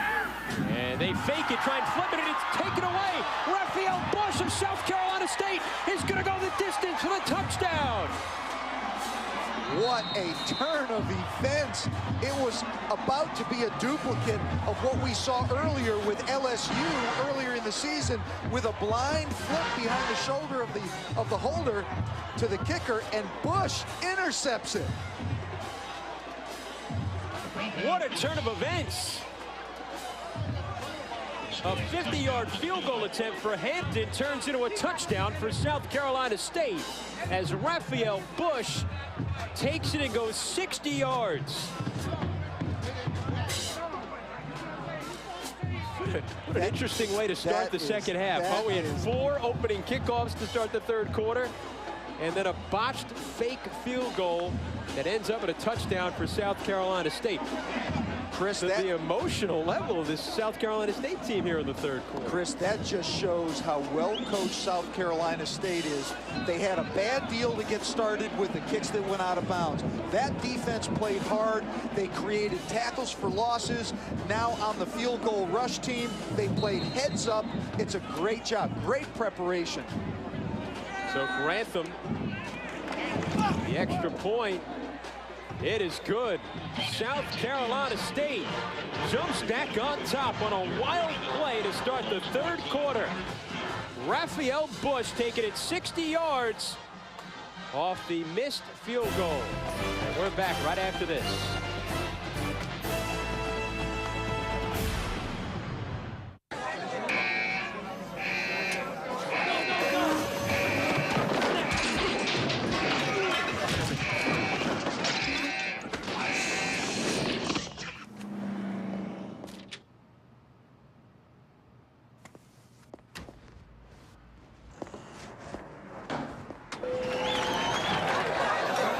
Buffalo Wild Wings, you have to be here.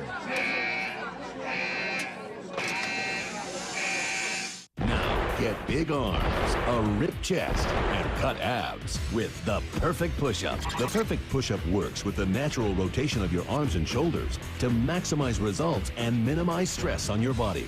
With the Perfect Push-Up, your hands, arms, and shoulders rotate 90 degrees, just like in a punch. All the energy of a push-up is captured and transmitted right where you want it, to the muscles. There's no wasted effort, just muscle-building movement. And as your arms rotate, you feel it work in your biceps, your triceps, your chest and abs, and your shoulders. Invented by a U.S. Navy SEAL and made with steel and a ball-bearing movement, it's the push-up perfected. So here's the deal. The Perfect Push-Up is only 2 payments of $19.95. When you order, you'll receive 2 Perfect Push-Up rotational handles, and you'll also receive the Navy SEAL-inspired Perfect Push-Up workout chart. You'll be ripped in no time. Get big fast. Call right now for the Perfect Push-Up. Call 1-800-543-0427. Well, how about this for a turn of events? South Carolina State kicked the opening third quarter kickoff out of bounds 3 times. Had to finally get the 4th to be returned all the way to their own territory. But then attempting a 50-yarder, Hampton tried a little trickery, tried a fake. And the flip by the holder, Daniel Brooks, back toward the kicker, ended up going back 60 yards the other way. And South Carolina State takes the lead 14-10. Now Teal will return this kick for Hampton. And a beautiful open field tackle is made by Dustin DeBose. And here's another look at what was just a crazy play. It was the blind flip behind the shoulder for the holder going to the kicker, but the rush was coming off of the defense's left side. Raphael Bush right there to say, wow, look what just fell in my hands. That's the LSU play, and he just tried to flip it over his shoulder. It goes technically as a fumble return for a touchdown, as it was flipped backwards. In South Carolina State, they got an interception in the first quarter that led to a score, and now they get that fumble return for a touchdown. All 14 of their points coming off turnovers, the only 2 turnovers of this game. So Hampton will try and shake that off for their own 27. All in the blue. T.J. Mitchell gives up the middle to Beverly, hit at the line and knocked backwards. And boy, this South Carolina State defense has really stepped up in the start of the third quarter. Chris, even with the bad field position they came onto in the beginning of the third quarter after the several kicks that went out of bounds, they played spirited defense, and now once again on the first play of this drive. Stephen Jacobs, the defensive lineman, making the stop on that first down play. Second down and 10 coming up now for Hampton. 2 minutes gone by in the third quarter. 3 receivers split wide, play action. Mitchell throwing.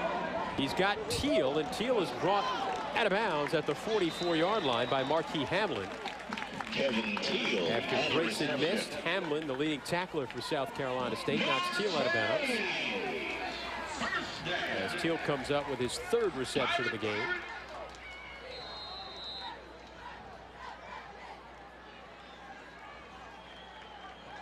First down at 10 for Hampton on the 44-yard line, their own 44. Now the shotgun, as he is most of the time, T.J. Mitchell, the sophomore quarterback out of Virginia Beach. Over the middle, through the hands of Teal. Heard some footsteps that time. Got the alligator range. Really one of the poor throws, if any, that T.J. Mitchell has made. It was well inside of the receiver and almost looked like it came off of his hand in a funny way, in an unusual way. You can see that it's got a nose tip was down, and it was really a wobbly throw. 13 for 23, which is kind of on par for Mitchell. He's been averaging 34 attempts per game. He's got a lot of yards because several of his receivers have had lots of yards after the catch. And they'll give the handoff straight up the middle. This is Van Morgan, the other running back, to complement Kevin Beverly, and he gets out to midfield. 3rd down and about 4 coming up here for Hampton. Morgan now with 8 carries for 41 yards. He's actually rushed for more yards now than Beverly, who has 16 carries for 38 yards. They'll swing this one out for Teal. He's hit. They're going to lose yardage. There was 4 yards on a terrific defensive play that time. That's Raphael Bush. Tremendous play by Raphael Bush, the bandit in this defense. I wonder why they don't call him the Bulldog. I mean, it's a B word. He should be the bulldog of the defense, a special safety position for him. That sounds good. We'll go with it. You might want to check it with Coach Q before you want to do that. I think we'd need permission. So Hampton will punt it away. Oh, how things have changed in a hurry here in the third quarter. Blanchard gets it off. Beautiful spiraling kick all the way through the end zone. The line of scrimmage was their own 47-yard line. That went 53 yards, and here's the momentum swing of this third quarter. Tackle for a loss early like that. Now they're knocking the quarterback down. Now they got to pressure Tony White. And then the craziest play. Great job by Bush with what's being called the fumble return rather than an intercept. Big turn of events, big swing of momentum.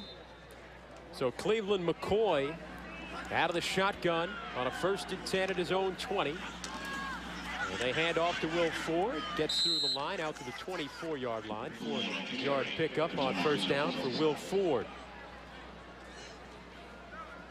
They're in a good position right now, Chris, South Carolina State is, because they do want to run, and they've got a couple of different ways to do it, power run or the option run, but now with the lead, they can try to milk the clock, especially in this quarter while they're going into whatever breeze these guys are facing on the field. They can keep the ball on the ground. And McCoy wasn't ready for that snap. He does pounce on the ball. They lose 5 yards. He was still directing traffic, and he's giving a look at the best thing he can do right here is center.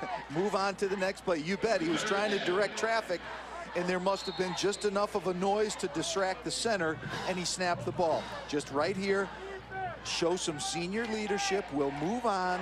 You're fortunate to be able to recover the ball. Move on to the next play. It's Raymond Harrison, who snapped it too quickly. 3rd down and 11 now for the Bulldogs. McCoy, quick throw.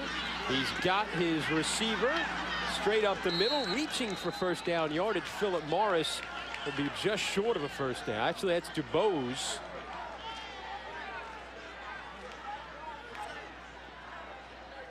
And they're going to check it out. Looks like that was Morris. Yeah, it was, and I don't think so. I think it's close, but it's 4th down. I gave him a first down, moving the chains. Moving the chains. So he got just enough on that extra effort. The dive by Philip Morris. Come up with a first down and a 1st and 10 for Cleveland McCoy in South Carolina State. Out of the air on first down. Check that. He's going to take off. He'll get ahead just shy of the 35-yard line. 4-yard pickup on that first down scamper by Cleveland McCoy. That smart play by McCoy. It puts him in a normal down and distance situation here on 2nd down. They still have runner pass available from their game plan to be used here. I would continue to keep it on the ground here just for the sake of bleeding the clock. Hand it off to Ford, and he is tripped up at the 38-yard line. They pick up another 4 yards. Taken down by Demarius Sapp, the middle linebacker, a 5th-year senior at Crawfordville, Florida. Came into his own last season. He stopped Will Ford, and a big stop there sets up a 3rd and 2. There's been a big personnel change by Hampton, which has now brought in 5 defensive linemen for the short yardage situation. That's a lot of beef that South Carolina State's got to move at the line of scrimmage. High snap, McCoy. Pitch out, Ford, hit, and knocked out of bounds. Tobin Lyon, the free safety, came up to make the stop, and he sniffed out the option. Great job by Tobin Lyon here. I'm not sure the quarterback really ever got to his option key, and you're never supposed to pitch on air, which is what Cleveland McCoy did. He probably could have kept it himself and threatened the defense. I got to tell you, Tobin Lyon from Independence High School in Charlotte, North Carolina. My wife is a graduate of Independence High School from How about that? Charlotte, North Carolina. Nationally ranked Independence High School. Yes, they are. They went 32-0 the last 2 seasons that Tobin Lyon was there. Tom Knotts, the great high school coach at Independence. This one will take a roll, South Carolina State. Now they're claiming that someone at Hampton touched it. I don't think they're getting that call. It's a good try, well coached, point, but not happening. Hampton will take over, 7:34 to go in the 3rd quarter. Bulldogs on top, 14-10. I'm number 1. I'm number 1. No, I'm number 1. Oh, hey. Back off. Hey.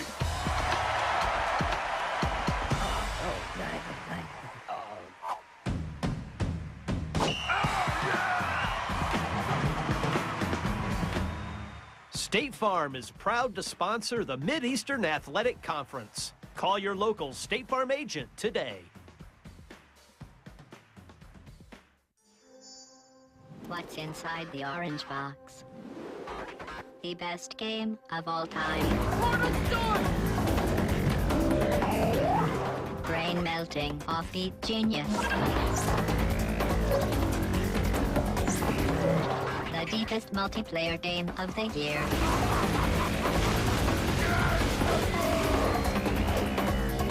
The Orange Box. Now available. Rated T2M. Jack Link's Beef Jerky presents Messin' with Sasquatch.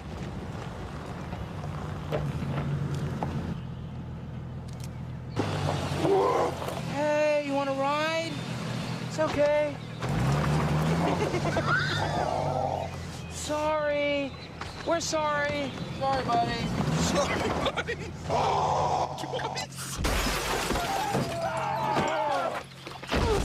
Jack Link's Jerky. Feed your wild side.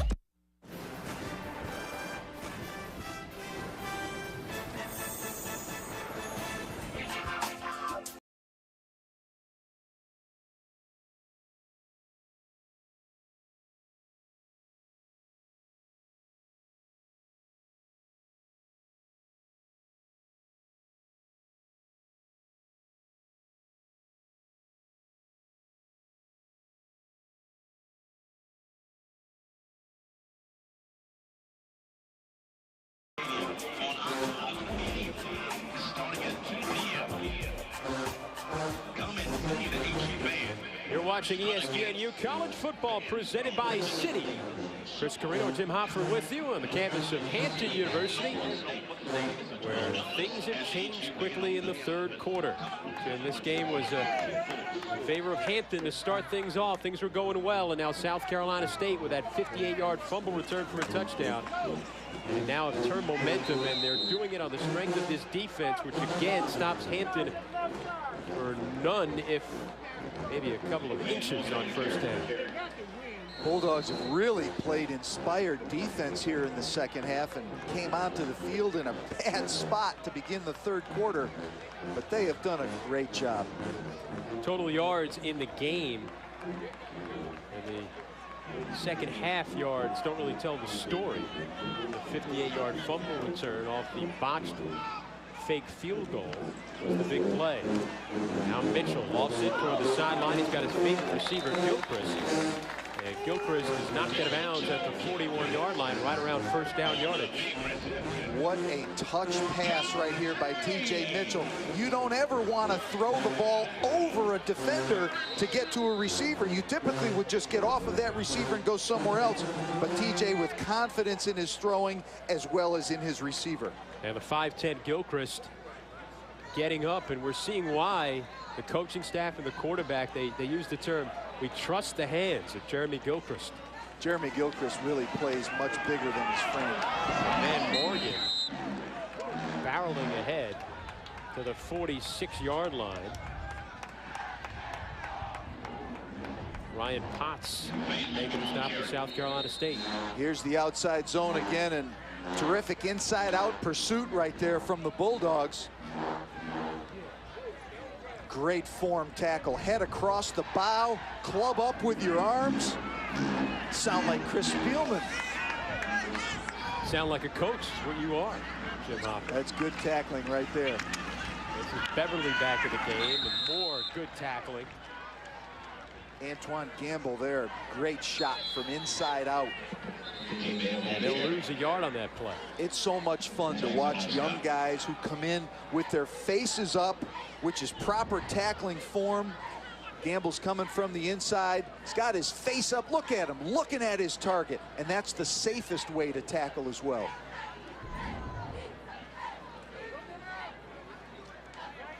We got, you see Antoine Gamble, the sophomore out of Sumter, South Carolina. Sets up a 3rd down and 7. As there's a player down for South Carolina State. All right, Thursday night, ESPNU delivers more college football as the top-ranked team in the Southern Conference. Wofford faces West Carolina Catamounts. Thursday, primetime college football presented by Buffalo Wild Wings on ESPNU at 7:30 Eastern. For more information, log on to ESPNU.com. Wofford's going to have to deal with Eddie Cohen, senior wide receiver for Western Carolina, who comes into the game with 42 catches and almost 105 yards per game as a receiver. Xavier Littleberry, who is coming out of the game, the junior out of Columbus, Ohio, is being helped to the sideline. Hampton with a 3rd and 7 on their own 45. 3 receivers to the near side. left side of your screen. Mitchell throws, is deflected and nearly intercepted by Antoine Gamble, who's made a couple of nice defensive plays here in this series. That'll go down as a PBU, a pass broken up by Gamble. But it easily could have been an intercept, and I don't know if anybody would have caught him with all that green in front of him. So Hampton will punt it away again here in the third quarter with 5:26 remaining. Jamal Blanchard, over 45 yards per kick, leads the MEAC. We saw him boom one through the end zone from his own 47 on his last punt. This is another good punt. Trey Young can't handle it. His momentum takes him into the end zone. That's going to be a touchback. Quickly called by the back judge, because you're right, momentum brought that ball into the end zone. Yeah, it doesn't matter if you touch it outside, but if your momentum brings you to the end zone, it still goes as a touchback. That is correct. It will be South Carolina State ball. When we come back, they lead 14-10.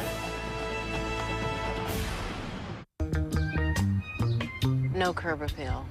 Hate the color. Oh, honey, this is it. What you got there is an infestation. A lot of life happens in your car. Conoco and 76 quality Pro Clean gasolines help clean your engine as you drive. The paint wasn't so bad. So you can focus on more important things. Conoco and 76 quality Pro Clean gasolines. Is waxing your car just too much time and trouble? Hi, Billy Mays here for Simonized Liquid Diamonds. The fastest, most durable shine ever put in a bottle. Guaranteed. Only Liquid Diamond has a motorized sprayer head. Just pull the trigger and it delivers a professional, even clear coat over your entire car. Spray it on wet or dry over metal, chrome, trim, even the glass. It sprays on clear, dries clear, and never leaves a white residue. This car finish is toast, oxidized from bumper to bumper. Just pull the trigger on Liquid Diamond and watch as it penetrates to bring out the original shine and luster. You get a lightning fast showroom shine that repels just about anything. 200 gallons of construction yard mud and mess easily rolls right away. Even hot sticky road tar is no match for Liquid Diamond's non-stick surface. Not even the scorching heat of fire can penetrate the barrier or stop the incredible Simonized shine. Call now and you'll receive a huge 32-ounce bottle of Liquid Diamond with motorized sprayer and a microfiber mitt for only $19.95. As a special bonus, we'll also include a set of 3 water-activated car wash mitts. You just add water to activate the soft touch soap that's in the mitt. Washing your car has never been easier. And there's even more. If you order right now, you'll receive valuable rebate coupons that could save you cash at car washes that feature Simonized Double Bond, Vision Clear, Tire Shine, and more. You get $30 worth of coupons free. But call right now and we'll send you our Simonized Turbo Vac, the car vac with the muscle to pick up any mess. A $30 value and it's yours free. You get it all. A whopping $100 value for only $19.95. Here's how to order. Call 1-800-407-4301. That's 1-800-407-4301. Don't delay. Call 1-800-407-4301 now. South Carolina State, the Bulldogs on top of Hampton, 14-10, 5:06 to go in the third quarter. Lace up your skates. It's college hockey on ESPNU. Next, the Sunday New England rivalry, Boston College taking on Vermont. The Catamounts, ESPNU Sunday at 4 Eastern. More information, log on to ESPNU.com. That's this Sunday at 4 p.m. Eastern. So South Carolina State taking over on their own 20. Hand off to Will Ford, bounces it out, looking for room, gets some up the middle. That'll be a nice gain of 7 yards on first down for Will Ford. Will Ford's an impressive young running back coming off of his 2006 Rookie of the Year award in the MEAC. He's very impressive. He's quick inside. He's able to get outside. And now a little fake, and McCoy takes it himself and gets a first down out to the 35-yard line. Picks up 9 on that carry. Cleveland McCoy. The Bulldogs really present a challenge to a defense when you've got a good runner like Ford You got a good runner in the quarterback. They employ in their offensive scheme the option. Really makes a defense have to play assignment football against the ride and decide option. First and 10, McCoy fake the pitch. Now comes the other way. McCoy avoiding defenders, keeps going, hangs onto the football, and gets out to the 40-yard line, a gain of 5. Cleveland McCoy made both of the bookend defensive ends miss tackles. And I can tell you from being on the field before the game, those ends are so much bigger than the quarterback. But Cleveland McCoy shows his poise as well as his strength as a runner. We're talking about Kendall Langford at 6'6", 294. Marcus Dixon at 6'4", 295. And they've got speed as well as being nearly 300 pounds. McCoy goes 6'2", 215. He's got good size. Gets under center on a 2nd and 5. They hand off to Ford. Ford is tackled and brought down after a gain of just about a yard. Demarius Sapp, the 5th-year senior middle linebacker, making the stop, but a good one. Third down and coming up here for South Carolina State. Ball at the 41-yard line of South Carolina State. They'll call it a 3rd and 3. Empty backfield with McCoy. I want to say we get a timeout.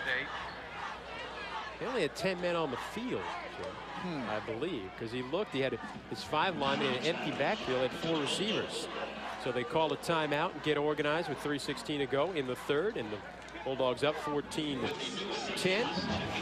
Up to the minute news for everything that is college sports. Log on to ESPNU.com. This online service is a gateway to the best in college sports content from ESPN, combining the latest news, scores, features, video highlights, podcasts, and much more. If you don't have ESPNU, be sure to log on to ESPNU.com and type in your zip code at the top of the page, or call your local cable operator or satellite provider. Log on to ESPNU.com today. That is not a real bulldog. Chris, I had to do a double take because it is such a realistic looking He's a very tame animal, didn't you? But that tongue is stationary and the face is droopy and nothing was moving. Now I get it. They brought that with them. South Carolina State. So now South Carolina State, the Bulldogs, on a 3rd and 3. McCoy, empty backfield, takes the snap over the middle, through the hands of his tight end, incomplete. Octavius Darby couldn't bring in the high pass. And that will be a punting situation now for the Bulldogs, as Hampton takes a stand with 3:09 to go in this 3rd quarter. The 3-time defending MEAC champs, the Hampton Pirates, 3-2 this year in the conference. South Carolina State 2-1 in the MEAC. The winner of this game continues their quest for the division and the conference title. The loser, not mathematically eliminated, but realistically. Stephen Grantham has handled the kicking and the punting. Wide spread out blockers and rushers on the line of scrimmage. Grantham, behind that wall, he kicks it off. Gilchrist, his own 26, starts up the middle. Slips and tackle near midfield. Gilchrist is still going. Gets a great block, and he's off to the end zone. Touchdown.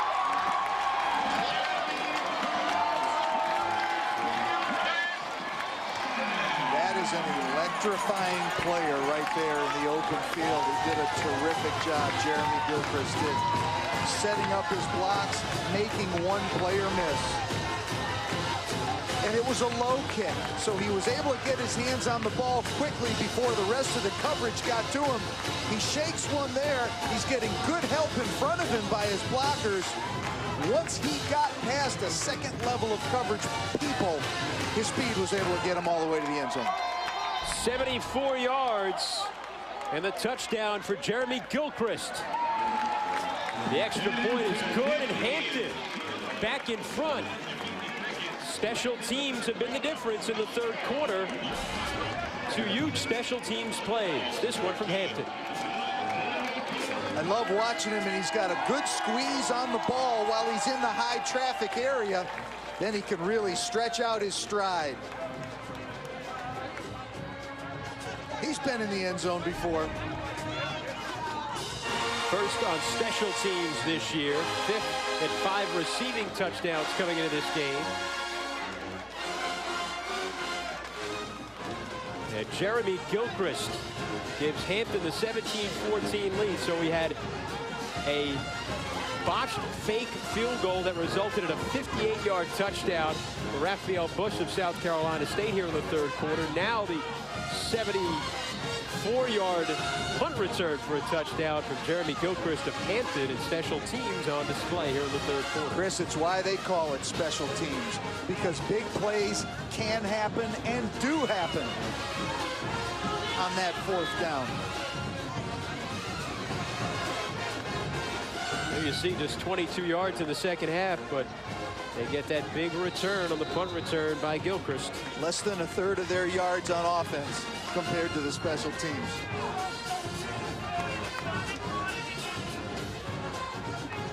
Their 2nd special teams return touchdown of the year. Kevin Keel has a kickoff return for a touchdown earlier this year. DeBose will return this for South Carolina State. And he is tripped up at the 18-yard line. Nice defensive play made that time by number 11, Jacoby Fenner, the freshman for Hampton. And South Carolina State backed up on their own 18-yard line. With 2:43 remaining in the 3rd quarter. Chris Carino and Jim Hopper with you on the campus of Hampton University. Armstrong Stadium. It is homecoming for Hampton in a wild 3rd quarter. As South Carolina State takes over, McCoy hands off for Ford. Good speed to the outside, and Ford dives ahead for a 9-yard pickup.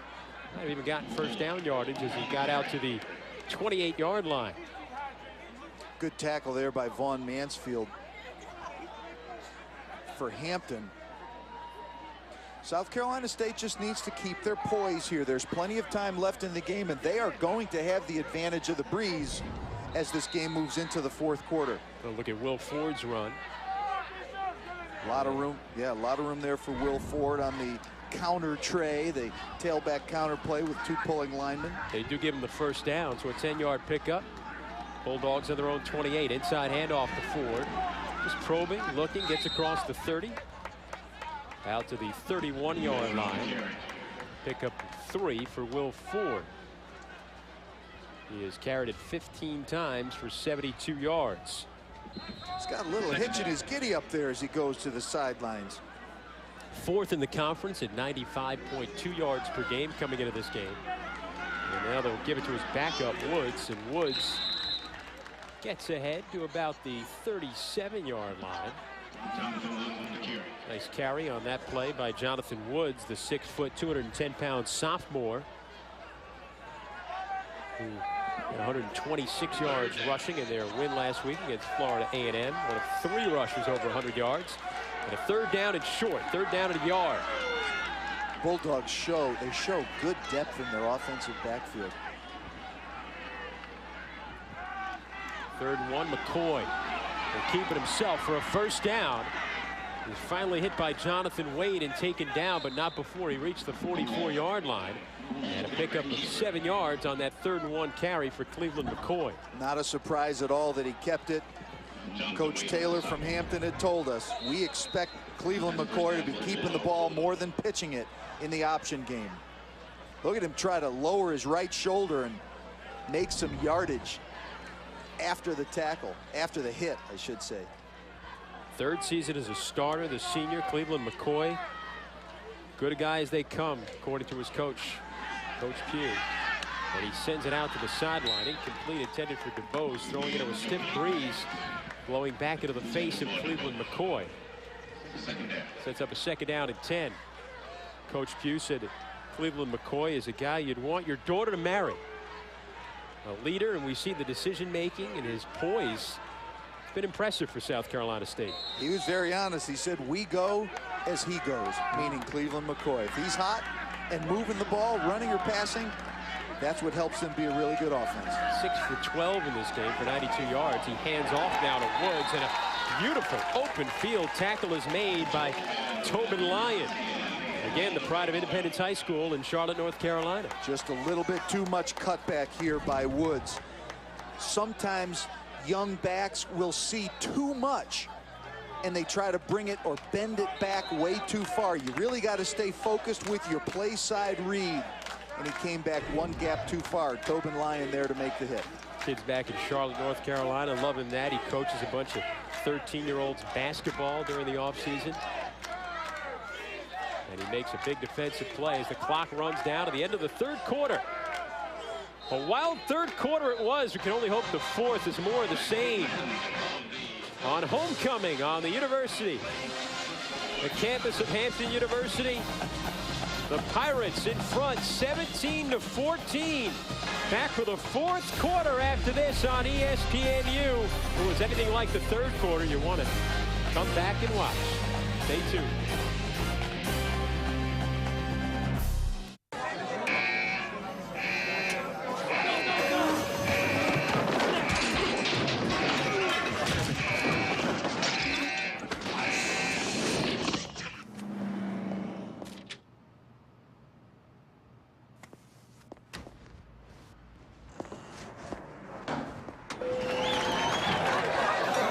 Buffalo Wild Wings, you have to be here.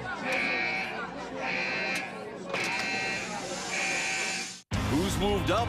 Who's moved down? And who's on top? It's all on ESPNU. We're starting off this show with amazing news. Join our crew as they break down the latest top 25 rankings. I'm impressed with Oklahoma. And look ahead to the week's big showdown. These are two very evenly matched teams. There's only one place to get analysis like this. This is a great game this week. Inside the Polls, presented by Phillips 66, Mondays at 7, only on ESPNU.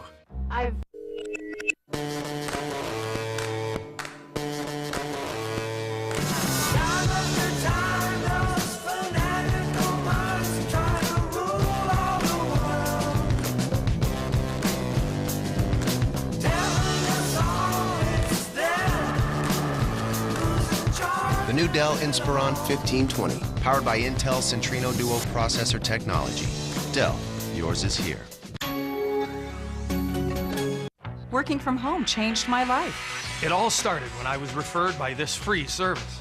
With all the money I made working from home, I bought a new home. This is the one website you have to visit. Put your computer to work now. All you need is a computer and a little belief in yourself. I'm making $5,000 a month. I make over $7,000 a month working part-time. I love the lifestyle my home business offers, and the money's great too. Log on to 30venture.com now.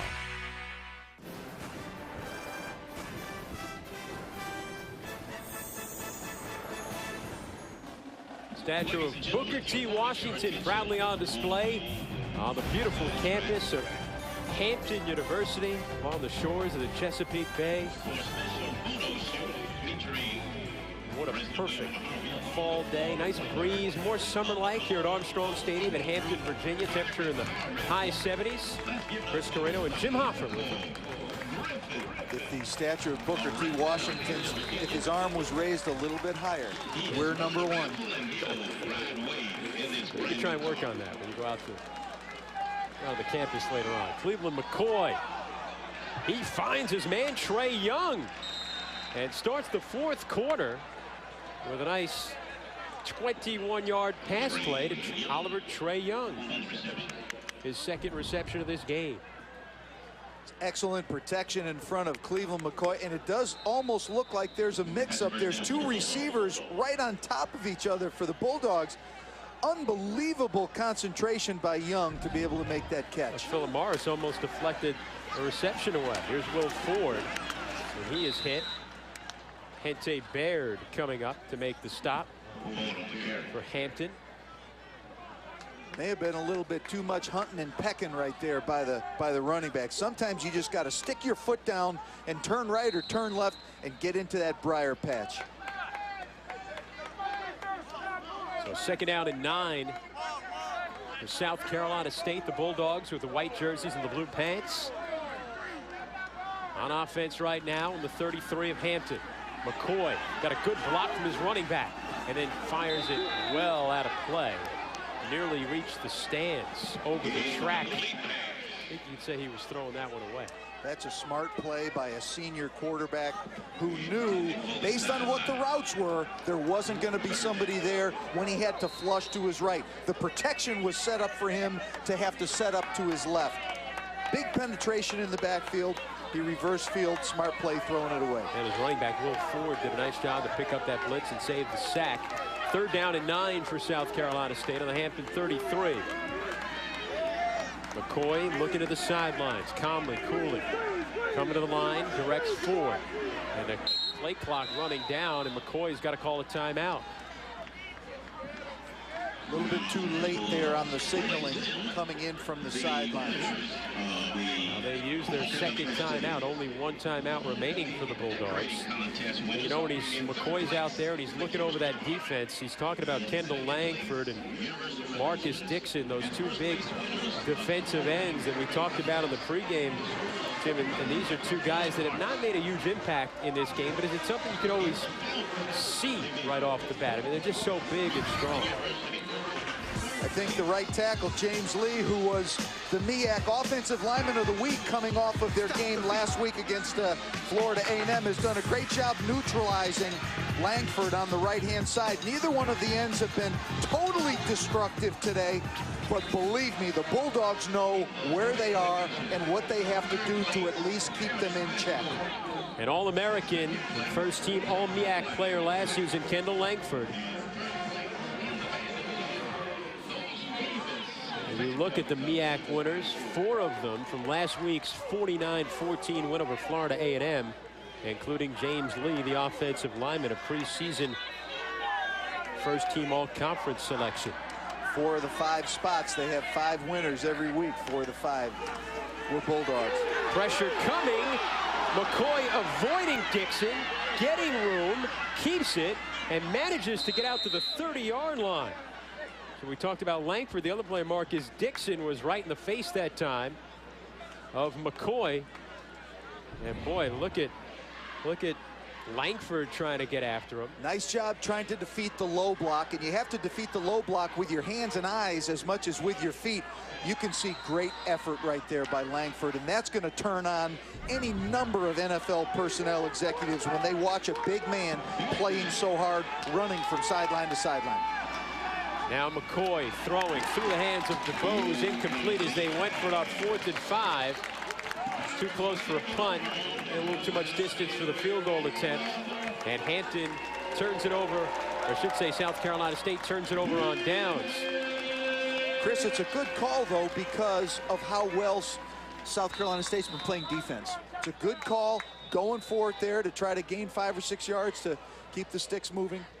So South Carolina State turns it over. Hampton has it when we come back.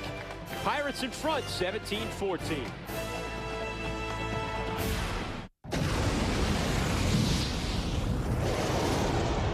When hot, molten rock, ash, and gases erupt, and escape from deep below the surface. Hampton on top, 17-14, 13-15 to go in the 4th quarter. Chris Carrino and Jim Hoffer with you on the campus of Hampton University in Virginia.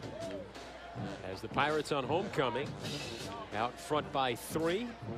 Hampton taking over on their own 29-yard line. T.J. Mitchell, the quarterback for Hampton, 15 of 27, 191 yards, a touchdown, and an interception.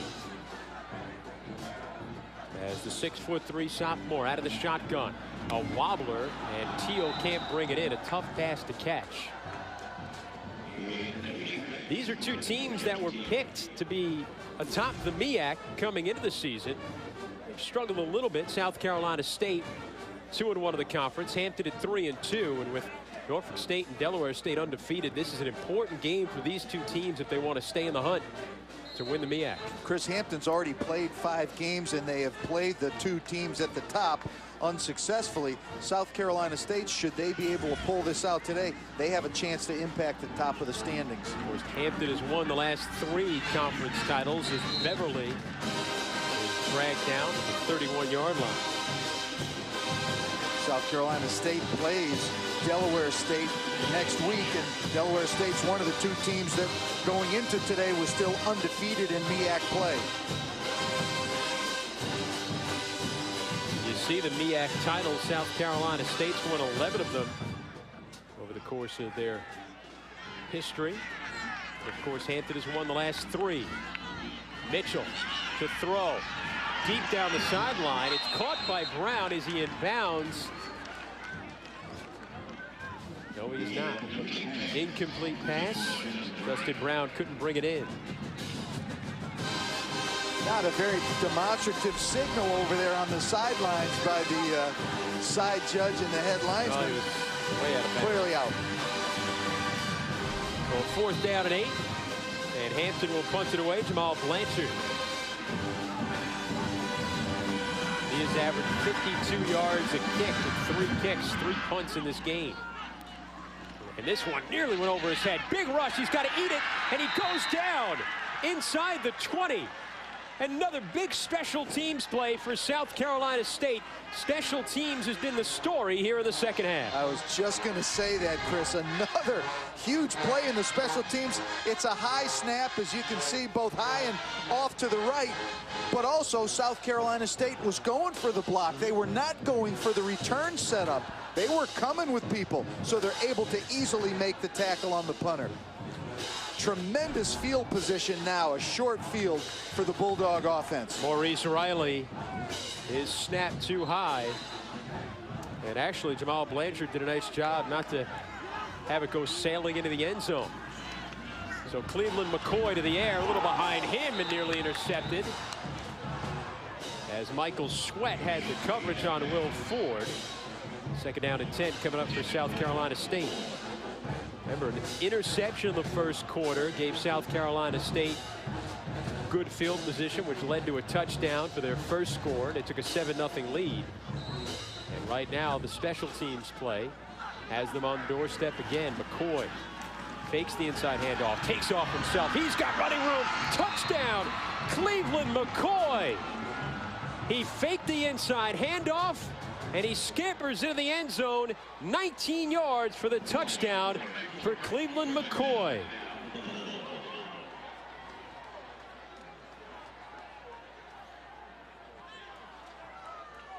His first rushing touchdown of the year. Big turnaround again, South Carolina State. The extra point attempt from Stephen Grantham. And it is a wobbler that just squeaks through. The Bulldogs go back in front, 21-17, 12-11 to go in the 4th quarter. The high snap, the turnover on downs, and Cleveland McCoy to the end zone. Are these numbers right? Yes. Do you know what this means? ESPNU College Football is presented by Citi. Let's get it done. Beautiful Museum of African Art on display on the campus of Hampton University. Beautiful campus along the banks of the Chesapeake Bay in Virginia. It is homecoming at Hampton University. But right now, the Pirates in a little bit of trouble as the South Carolina State Bulldogs take a 21-17 lead with 12-11 to go in the 4th quarter. Cleveland McCoy going 19 yards for the touchdown, set up by the high snap on the attempted punt by Hampton that gave South Carolina State the ball on the Hampton 19-yard line.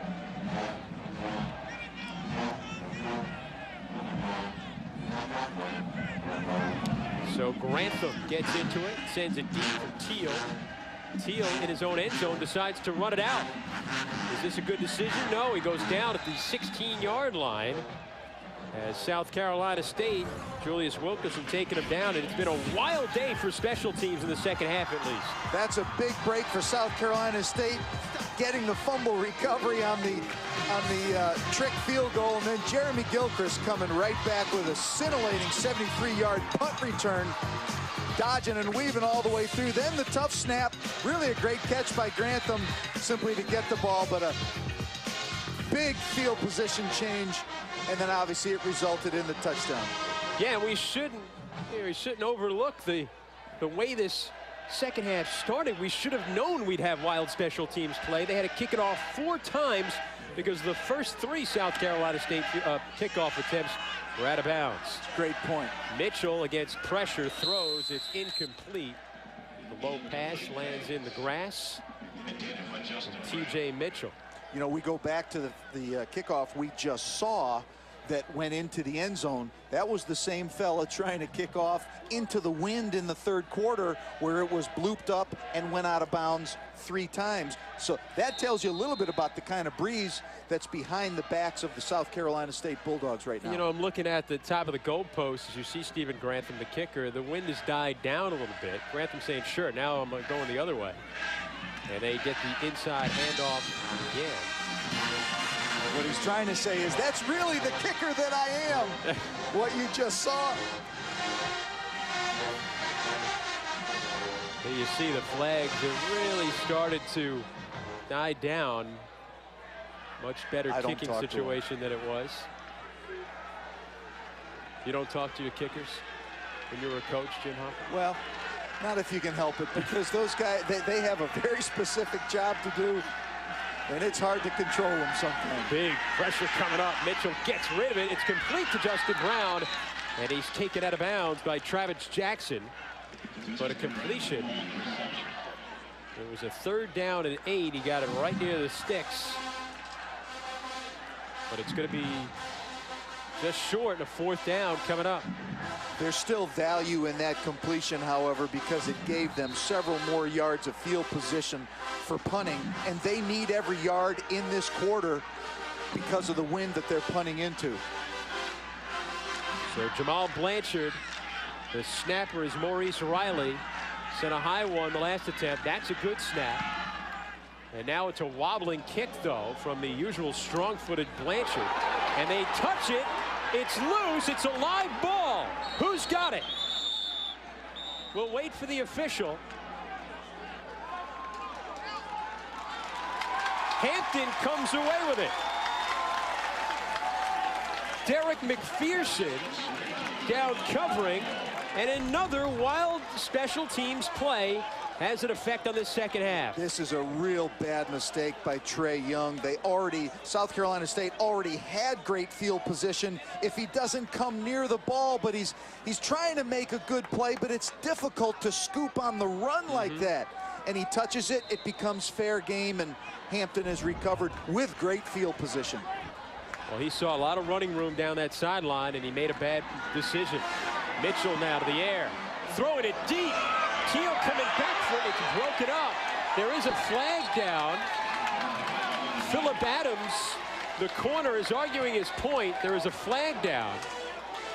And it will be pass interference against South Carolina State. Phillip Adams.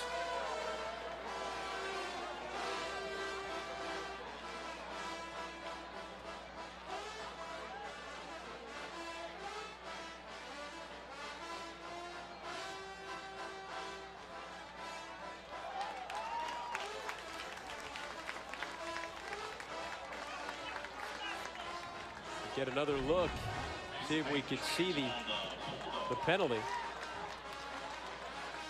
Contact. Oh, Chris, I don't like it. I don't like it. This is 2 guys with an underthrown ball, battling for the ball. It'd be one thing if the defender had wrapped his arms around the receiver. He was playing the ball, and even though it's a 15-yard penalty, it's not a distance for the pass kind of a penalty, but I don't like that. They were both playing for the football. Tough to play defensive back nowadays. 1st down and 10. And now we get movement up front from Hampton, and flags fly again.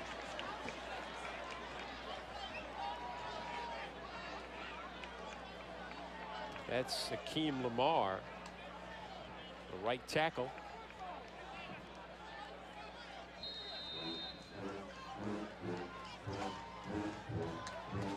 Again, this was all Hampton's possession here, set up because Trey Young tried to pick up a punt that was rolling around the floor and lost it. Hampton comes up with another key special teams play or mistake as Mitchell pressured up the middle, got rid of it to his tight end, barreling down early Lomax all the way to the 21-yard line as Mitchell took a big hit but stood in and completed the pass to his tight end. This is impressive by T.J. Mitchell because he knows he's under duress and he knows that one of the underneath zones that linebackers defend was now vacated because of the pressure. And he stood in there and he delivered it right into the opening to the tight end. Well, Travis Henderson just couldn't get there in time. Chains move. They give it to Beverly on first down. Cutting his way up inside the 20 to the 19-yard line. Pickup of 2 for Beverly.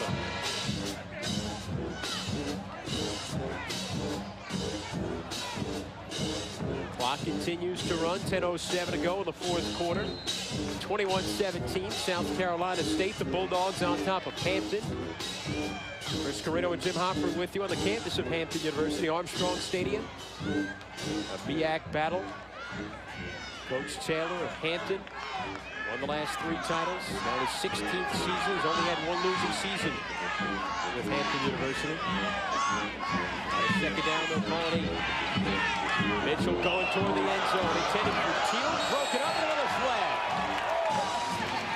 Marquis Hamlin went after it. And they'll say a little too much contact, and it's the second pass interference call against South Carolina State in this possession for Hampton. Once again, it looked like Marquis Hamlin went after it, and they'll say a little too much contact, and it's the second pass interference call against South Carolina State in this possession for Hampton. Once again, it looked like good coverage. There was a reach. If there's a reach around by the defender, then this is legitimate. But it looked like there was excellent coverage, good positioning by the defender. And these are two really tough breaks against the Bulldogs.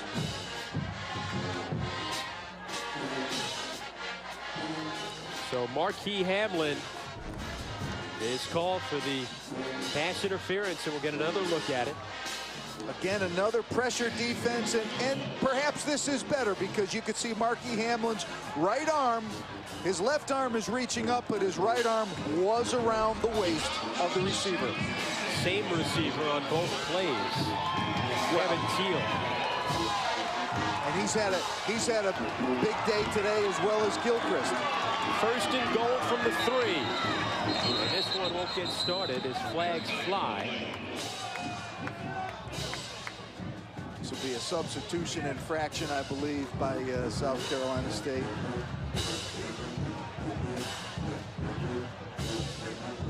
Preston Harding Sr., the referee.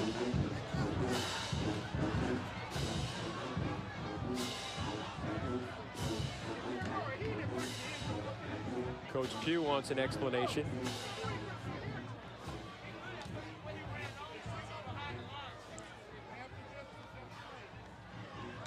He's not getting one. We're going to wave it off. Well, he is getting one. Preston Harding. He's getting a favorable one. Takes the flag away. So we'll do it again. First down and goal from the 3. Mitchell, full house backfield. Gibbs up the middle, touchdown. Kevin Beverly. His 5th touchdown of the season. And Hampton goes back in front. You're going to see great movement inside. Low man usually wins. You can see a good block by the center. His pads underneath the defensive lineman pads. It opens up the running lane for Beverly. Everett Hopkins, the junior center, out of Queens, St. Francis Prep up in New York City. Opening the hole. The extra point is good. And back and forth we go in the second half. A good one here in Hampton. Most running backs would love to see that amount of daylight down on the goal line. Great response by T.J. Mitchell. He's an excited guy for his team. a fiery competitor. T.J. Mitchell, he's a guy that he needs something to happen in the running game in order to make this offense work. And they've gotten a good, effective running game in this game. It's not been great. 88 yards on 40 carries is nothing that you're going to get excited about. But they've run at opportune moments, and they've made the most of their opportunities. I was just going to say that. Very opportunistic in their run game. They're down on the 3-yard line. They push it in for the touchdown. Excellent work by them. Good picture of Kevin Beverly, who I had the pleasure to coach against when he was at Kent State, transferred from Kent State here to Hampton. A good one, partner. We got a fourth quarter and a 3-point game, 9:23 to go, back and forth, second half. This is exactly what I would have expected. You got two defenses that were tied for third in the MEAC for scoring defense. You had a strength against strength. Hampton coming in #1 in the conference in pass offense. South Carolina State coming in #2 with pass defense. It really started, it was looking like it was going to shape up as a close ball game. Of course, the thing you never can factor in, you can never plan for, the special teams, the wild plays we've seen in the second half. Been a heck of a second half, and here's a little squibber up the middle. It is taken by the up back out to the 45-yard line as Devon Quattlebaum made the play. Thursday night, ESPNU delivers more college football as the top-ranked team in the Southern Conference, Wofford, faces the Western Carolina Catamounts. Thursday primetime college football presented by Buffalo Wild Wings on ESPNU at 7:30 Eastern. For information, log on to ESPNU.com. How about the two teams named the Catamounts in the country? You've got Vermont and Western Carolina. Vermont will be in action on ESPNU tomorrow night, a hockey game on Sunday night, and then Thursday night you got the other Catamounts. That's what I'm here for. And how about Cats? Cats ran longer on Broadway than any other Broadway show. Is the cat have anything to do with the Catamount? Oh yeah, it's a wildcat. Catamounts are wildcats. Catamounts are wildcats. Yeah. I really learn something new from you every day. 9:02 and counting to go here fourth quarter. A font of knowledge. Yes, you are. Hampton a 24-21 lead. South Carolina State with the ball in their own territory at the 45. Give up the middle. Will Ford gets across midfield to the 49 of Hampton. Picks up 6 yards on that play. Chris Carino and Jim Hofford with you on the campus of Hampton University, Armstrong Stadium. A terrific homecoming game on a beautiful Saturday afternoon. I have seen so many happy faces. This is what a college football game and an atmosphere is supposed to be like. All these alums that have returned, there's happiness everywhere. Their team with the lead right now. No bad news here. And Will Ford, a little bad news for the Hampton defense as he obliterates him on that run. It was a 3rd and 4, and he takes it all the way down to the 38-yard line. Pickup of 11 for Will Ford. Chris, the only thing that surprised me today so far is that South Carolina State's offensive line, with so little depth, has done a terrific job at the line of scrimmage. And even now in the fourth quarter, they don't look like they've played 3 quarters of football already. They look fresh. They look tough. McCoy on play action. Lots of time. Now he's pressured, sprinting toward the sideline and forced out of bounds. Originally pressured by Jamari Jones. And then it was Vaughn Mansfield that made him go out of bounds right around the line of scrimmage. 2nd and 10 coming up for South Carolina State. One of the things that Coach Taylor of Hampton talked about was the need for his team to consistently start playing 4 quarters of football. And right now, they're withering a little bit in this fourth quarter with 7:43 to go. Looked like a botched play, but they get it off to Will Ford, and Will Ford gets down to the 30-yard line. Beautiful execution of the ride and decide. McCoy really sank the dive into the dive back's belly. It made the defense bite. Really does a great sell. Now that's what he's looking at. He gets it to the option key. And I got to tell you, Philip Morris is an impressive player out on the perimeter with his blocking. He's out there battling with Jackie. battling with Jackie Bates to try to give the halfback a little bit more room to run after the pitch. And I said it looked like a busted play. That's almost the way it looked to the defense as he sold that inside handoff. Cleveland McCoy's really a magician with the option game. And he's got it again. Cleveland McCoy barreling toward the end zone. Touchdown. Wow, what a run. Cleveland McCoy taking it 31 yards. His second rushing touchdown of the game, and South Carolina State goes back on top. Again, the option, and he handles the ball so well, and he's able to run with such strength at 6'2", 210, and he doesn't try to mess around. He just hammers it. Grantham on for the extra point attempt.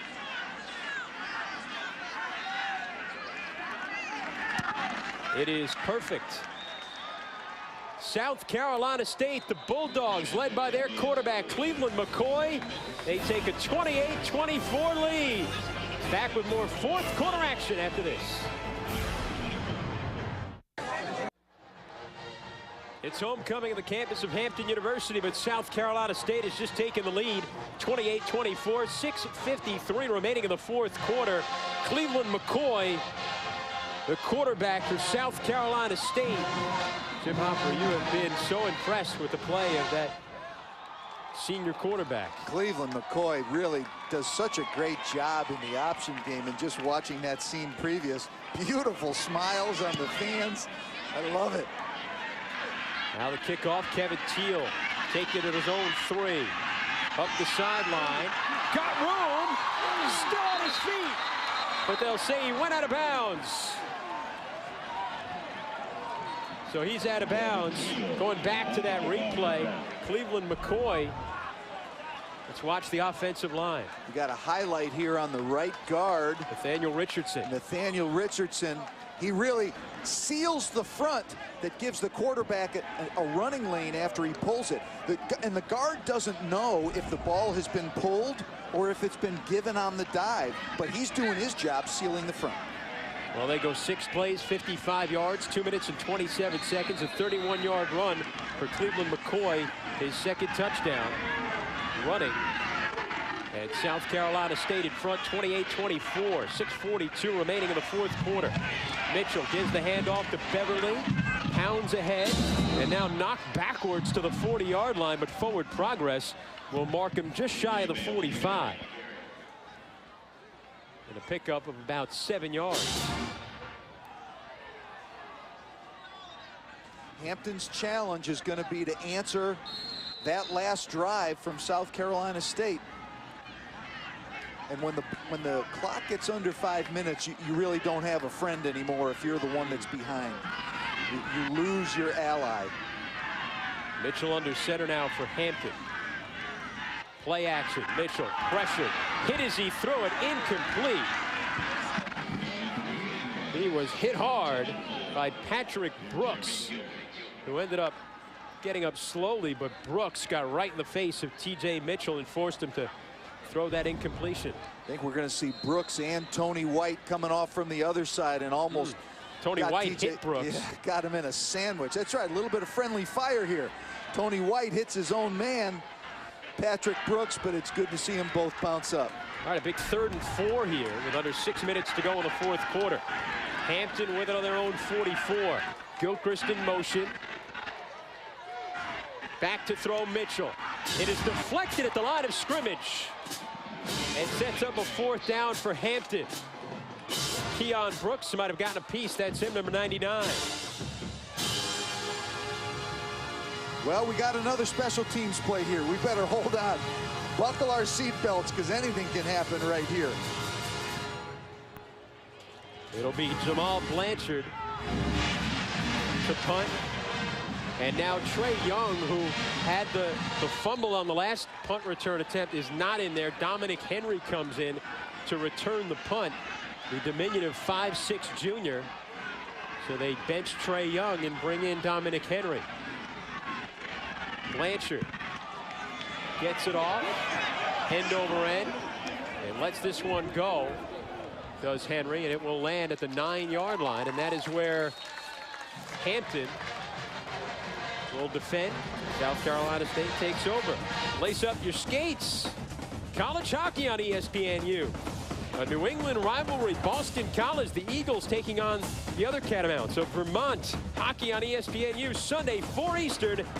For information, log on to ESPNU.com. They're a cat. They're a mountain lion. Mountain cat. Right. Yeah. Makes sense. Vermont, a lot of mountains. Western Carolina. Out in Cullowhee. South Carolina State, Cleveland McCoy taking over on their own 9-yard line. They'll run it out. Will Ford takes the handoff, gets across the line, and gets out to the 15-yard line. Pickup of 6. All right, so we're going to get to the bottom of the category. A large, powerful, carnivorous mammal. Could be a cougar, puma, panther, mountain lion, or a painter. I don't think they mean it'd be a painter. Not the guys with the colors and the brushes. It's kind of a cat. Never heard of that kind. So that's catamounts according to Webster, not Jim Hoffa. But you were you can name any number of those animals, and you would have a catamount. All right. Big pressure up the middle. Will Ford, though, bounced it to the outside. He's got first down yardage. Still on his feet. Will Ford is finally drilled out of bounds at the 32-yard line. Terrific run by the 5'11", 185-pound ball of fire for South Carolina State. Will Ford trying to milk the clock in the 4th quarter for South Carolina State. Chris, once again, Will Ford does a great job, but Philip Morris, and it didn't end up on that view, but Philip Morris, a receiver, had another block downfield, and you need to have downfield blocks to get long runs. Over 100 yards now is Will Ford. He went for 14 on that play. He's got 120 in the game. McCoy will keep it. It's got room along the sideline. Down the sideline he goes, and knocked out of bounds by Sam Pope, who saved a touchdown. But not before McCoy goes all the way in. Not the nearly Hampton territory. Yeah, not nearly the faking that we've seen because of some penetration, but what great acceleration Cleveland McCoy has once he takes off, and he knows what he needs to do here, and he's excited about making that contribution. Every second that they can bleed while they're on the field gets them closer to the end of the game. 32 yards on that run, 151 yards in the game on 18 carries for Cleveland McCoy. Now he's going to throw it. He's got a man. It's his tight end, Octavius Darby, out of bounds. You know, last year South Carolina State handed Hampton their only loss in the regular season. It was a 13-6 win over Hampton at South Carolina State. And in that game, it was Cleveland McCoy who scored on a 17-yard touchdown, the only touchdown of that game. He's got 2 rushing touchdowns in this game, 151 yards. He's also completed 8 of 17 passes for 128 yards. Cleveland McCoy doing it all for the Bulldogs. Hampton has not been able to take any element of his game away from him. Now Jonathan Woods takes defenders with him down to the 20-yard line. And he's fired up about it. They are just wearing down this Hampton defense here in the 4th quarter. And Jonathan Woods, this is running with aggression, folks. This is running with anger right here. He's going to deliver it at the end. Boom! He knocks the safety down. Once again, terrific depth in the running game for South Carolina State between Cleveland McCoy and Will Ford and Jonathan Woods. And they're doing it all with really thinness at the line of scrimmage with their offensive linemen. It's Woods again. A flag comes down to the backfield. And it's going to be a hold against South Carolina State.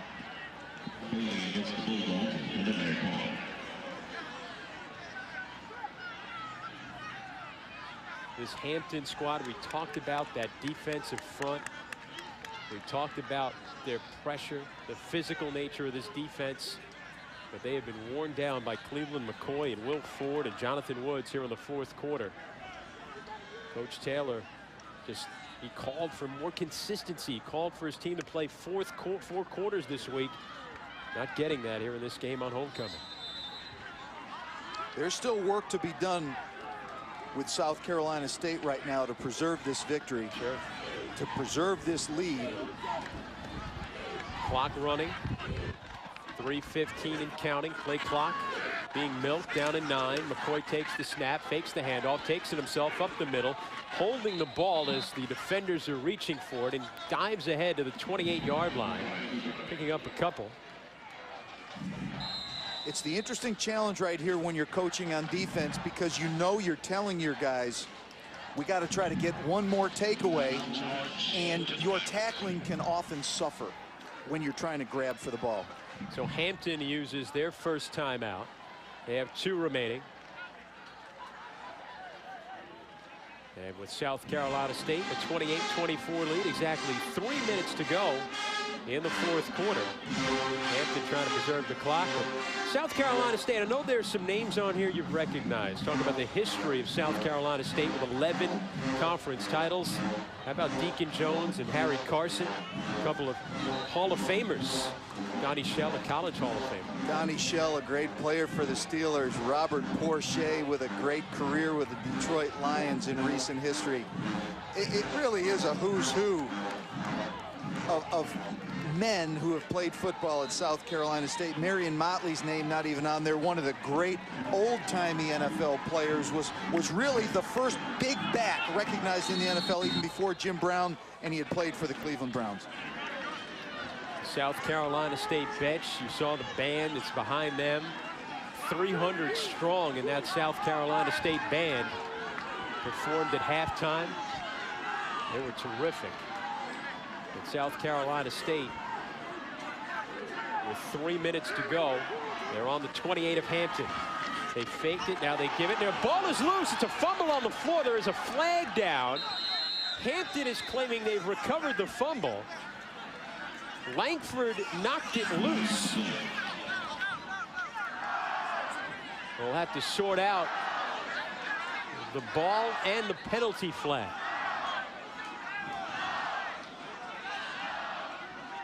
Still trying to figure out who's got possession of this thing. Hampton got possession. There's a flag down, but if it's against South Carolina State, it's going to go to Hampton. Right there, the work that Hampton puts into trying to strip it pays off, because their tackling had suffered, but the long arms of Kendall Langford ripped the ball out of Woods' hands. It's an illegal chop block, and it'll be declined. So it was against South Carolina State. Woods. Watch Langford. Holds his position well, and just with his strength and big, strong hands, rips the ball out of Woods' grasp. Tremendous job, tremendous effort and poise to know this is what I've got to do. Now is my time to do it. Hampton's got one more shot here in the game. Well, Coach Taylor challenged Kendall Langford this season, the senior, to be a leader on this team.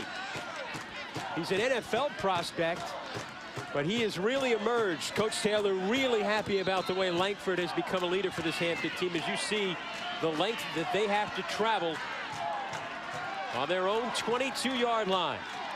They give. It's Beverly, and he is taken down after a 2-yard pickup. Clock continues to move. Hampton with 2 timeouts remaining. They used a timeout right before they got that fumble. They actually saved them some time. Chris, I'm a little bit surprised it's not a faster tempo with no huddle. Mitchell will throw here, pressured and sacked. Big hit and a sack for South Carolina State. James Simmons, the nose tackle, coming up the middle, and the junior gets his 4th sack of the season.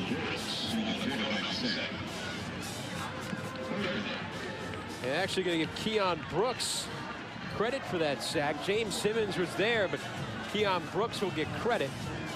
Now there is a flag down. Hold on a second. Oh, it's a motion penalty against Hampton. That'll be declined.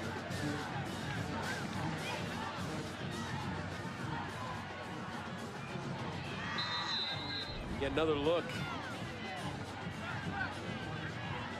Up the middle right there. It's James Simmons. It was Simmons who did get the sack. Cedric Lloyd got there as well. I was just going to say, big play. If Simmons hadn't gotten there, Lloyd would have. 3rd and 19 for Hampton. Mitchell trying to make something happen. It's loose. Ball's loose. Fumble. South Carolina State recovers. That was Patrick Brooks on the recovery. Chris, South Carolina State's defensive effort has been terrific all game long. There's another example yet. Bulldog, knocking it loose. Bulldogs chasing the Hampton quarterback, T.J. Mitchell, getting him out of the pocket, but great chase. This is what coaches preach all the time. You got to pursue. Excellent job. Excellent job by Keon Brooks from behind. Keon Brooks knocked it loose after Quattlebaum forced him inside, and then I think it was Patrick Brooks jumped on top of it. And now South Carolina State's going to try and run it out. Will Ford will just fall down.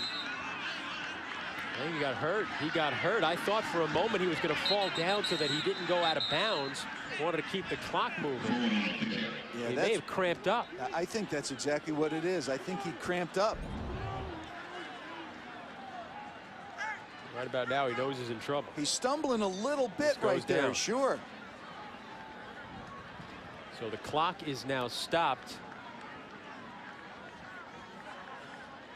And you hope it's just something like a cramp from Will Ford. Let's hope that, yeah, you can see one of the trainers working on the calf muscle right there. So that's good news. 21 carries, 120 yards for Will Ford. So South Carolina State with the win, if they can hold on, will improve to 3-1 in the conference and 4-3 overall. Look at their upcoming schedule. Delaware State and Morgan State are currently ahead of them in the standings, so South Carolina can continue to control their own destiny, trying to work against guys that are above them in the standings. Cleveland McCoy brings his team to the line, and then still some time on the play clock, so he's going to let it go down. The clock is running, 1:24 and counting. Play clock down to 5. McCoy, and now we get a whistle and a flag. This was not a play clock violation, but this was a false start by the offense. So they'll back him up with 1 minute and 17 seconds to go in the game. Right now, if Cleveland McCoy hasn't already told the fellas in the huddle, right now is the time to say, fellas, I'm going to work the clock down as far as I can. Just hold your spots. Focus in on my cadence. Focus in on my voice. We're going to milk this as much as we can. And you don't want to get the false start penalty, which is what they did. Now, you can live, you're right, but you can live with that. What you can't live with is giving the ball back one more time. They've got to have super glue on their hands right now. Squeeze the ball. Remember, Hampton can get the ball back. They still have 2 timeouts remaining. But they haven't shown an ability to go and pick up big chunks of yardage in their passing game. McCoy looks to the sidelines again. The clock is stopped after the penalty. McCoy will give to Woods, who fumbled earlier, and he gets knocked to the floor and tackled by Henty Baird. Now Hampton will use their 2nd timeout, and Hampton in danger of falling to 3-3 in the conference as we look at their remaining schedule. And they're unable to try to affect the top of the standings because they've already played those teams that are ahead of them in the standings. And then they have really a challenging date on the last game of the season with Southern Illinois, who is currently one of the top 25 teams in the 1AA poll. So Hampton, a 3-time defending MEAC champs, call their 2nd timeout. 1 timeout remaining for Coach Taylor. 1 minute and 8 seconds to go in the 4th quarter. His team trailing by 4, facing a 3rd down and 12. Remember, Hampton lost 5 key players from last season. They expected this to be a bit of a down year. If they could go over 500, they will have done well. The running game has struggled for them. They've been worn down defensively in this fourth quarter by South Carolina State. Cleveland McCoy, play clock at 4. 3rd and 12. Give to Woods, bounces outside. Big hit. Woods goes head over heels as Jackie Bates flipped him up in the air. And now Hampton uses their final timeout. Stops the clock with 59.5 seconds to go. And a 4th down coming up for South Carolina State. We mentioned the 5 players who were all invited to the NFL Combine last year, but all players that Hampton has had difficulty replacing this year. There's never been, as you can see the bottom graphic, there's never been a FCS or 1AA program in the past ever have 5 players invited to the Combine as Hampton did last year. It says so much about the program that Joe Taylor's been running here at Hampton and the quality of the talent that he has in the program.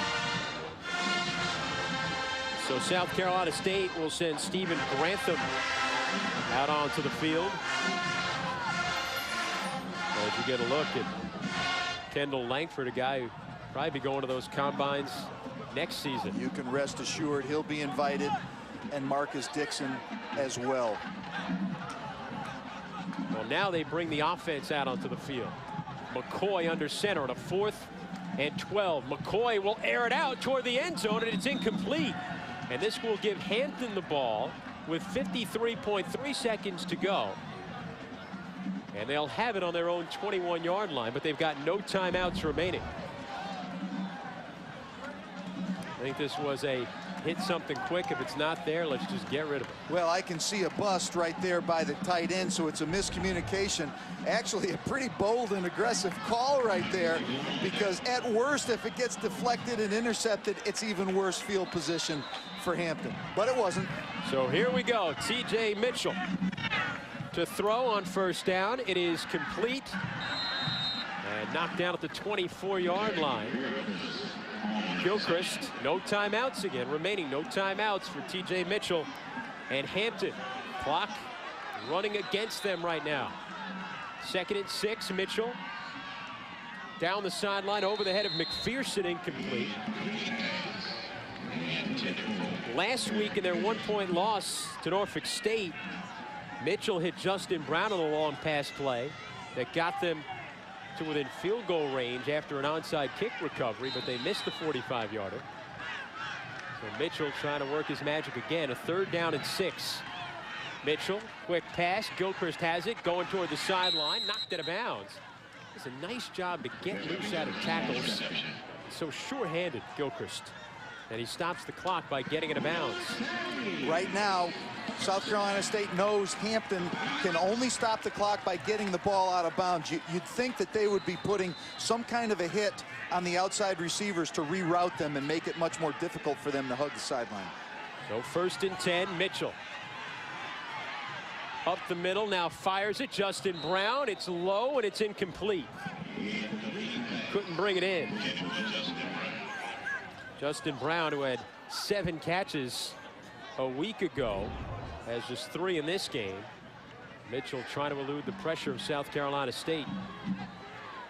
It's Raphael Bush who had the biggest play of this game, perhaps a 58-yard fumble return off that attempt at a fake field goal by Hampton in the 3rd quarter. One of the most unusual plays, that's for sure, but he has been going 100 miles an hour all game long. Mitchell had time, now going to step up, fire it. Brown drops it along the sideline. With 14 on the scoreboard clock. And the clock on your screen says 15.1 seconds to go. Good job by the defense, led by Dave Blanchard, their defensive coordinator. That's really where we talked about special teams, but the defense set the tone in the 3rd quarter for South Carolina State. Right now playing a little prevent. Mitchell airs it out as far as he can throw it. A lot of contact, incomplete, no flag. Gilchrist bumping with the defensive back. That's a good call. An incomplete pass and a 4th down and 10 for Hampton. Right, a good no call, because Gilchrist does not have an argument. If anything, he might have shoved Bailey Brinson there, but he's hoping, obviously, that he can get something. So it's come down to the final play for Hampton, a 4th and 10 with just 6.6 seconds to go. No timeouts for Hampton. Better be alert for the hook and ladder. We saw that in the Fiesta Bowl. Split out. Mitchell will air it out deep, and it is deflected and knocked down, incomplete. And South Carolina State hangs on for the 28-24 win over Hampton, spoiling Hampton's homecoming. Terrific football game all the way around. Both sides really played with great grit and toughness and made a lot of big plays during the course of the game. Wild second half, special teams touchdowns and mistakes, but South Carolina State remains in the hunt in the MEAC. They go to 3-1 of the conference. Coming up next, SportsCenter U. They take a complete look at all the football today from the SEC Showdown in Kentucky to Ohio State. Can they avoid the upset at SportsCenter U? Coming up, more information. Log on to your home for the finest in college sports, ESPNU.com. The following has been a presentation of ESPN, the worldwide leader in sports. On behalf of Jim Hoffman, our entire ESPNU crew, this is Chris Carrino saying good night from Hampton, Virginia. South Carolina State, the winner in Hampton.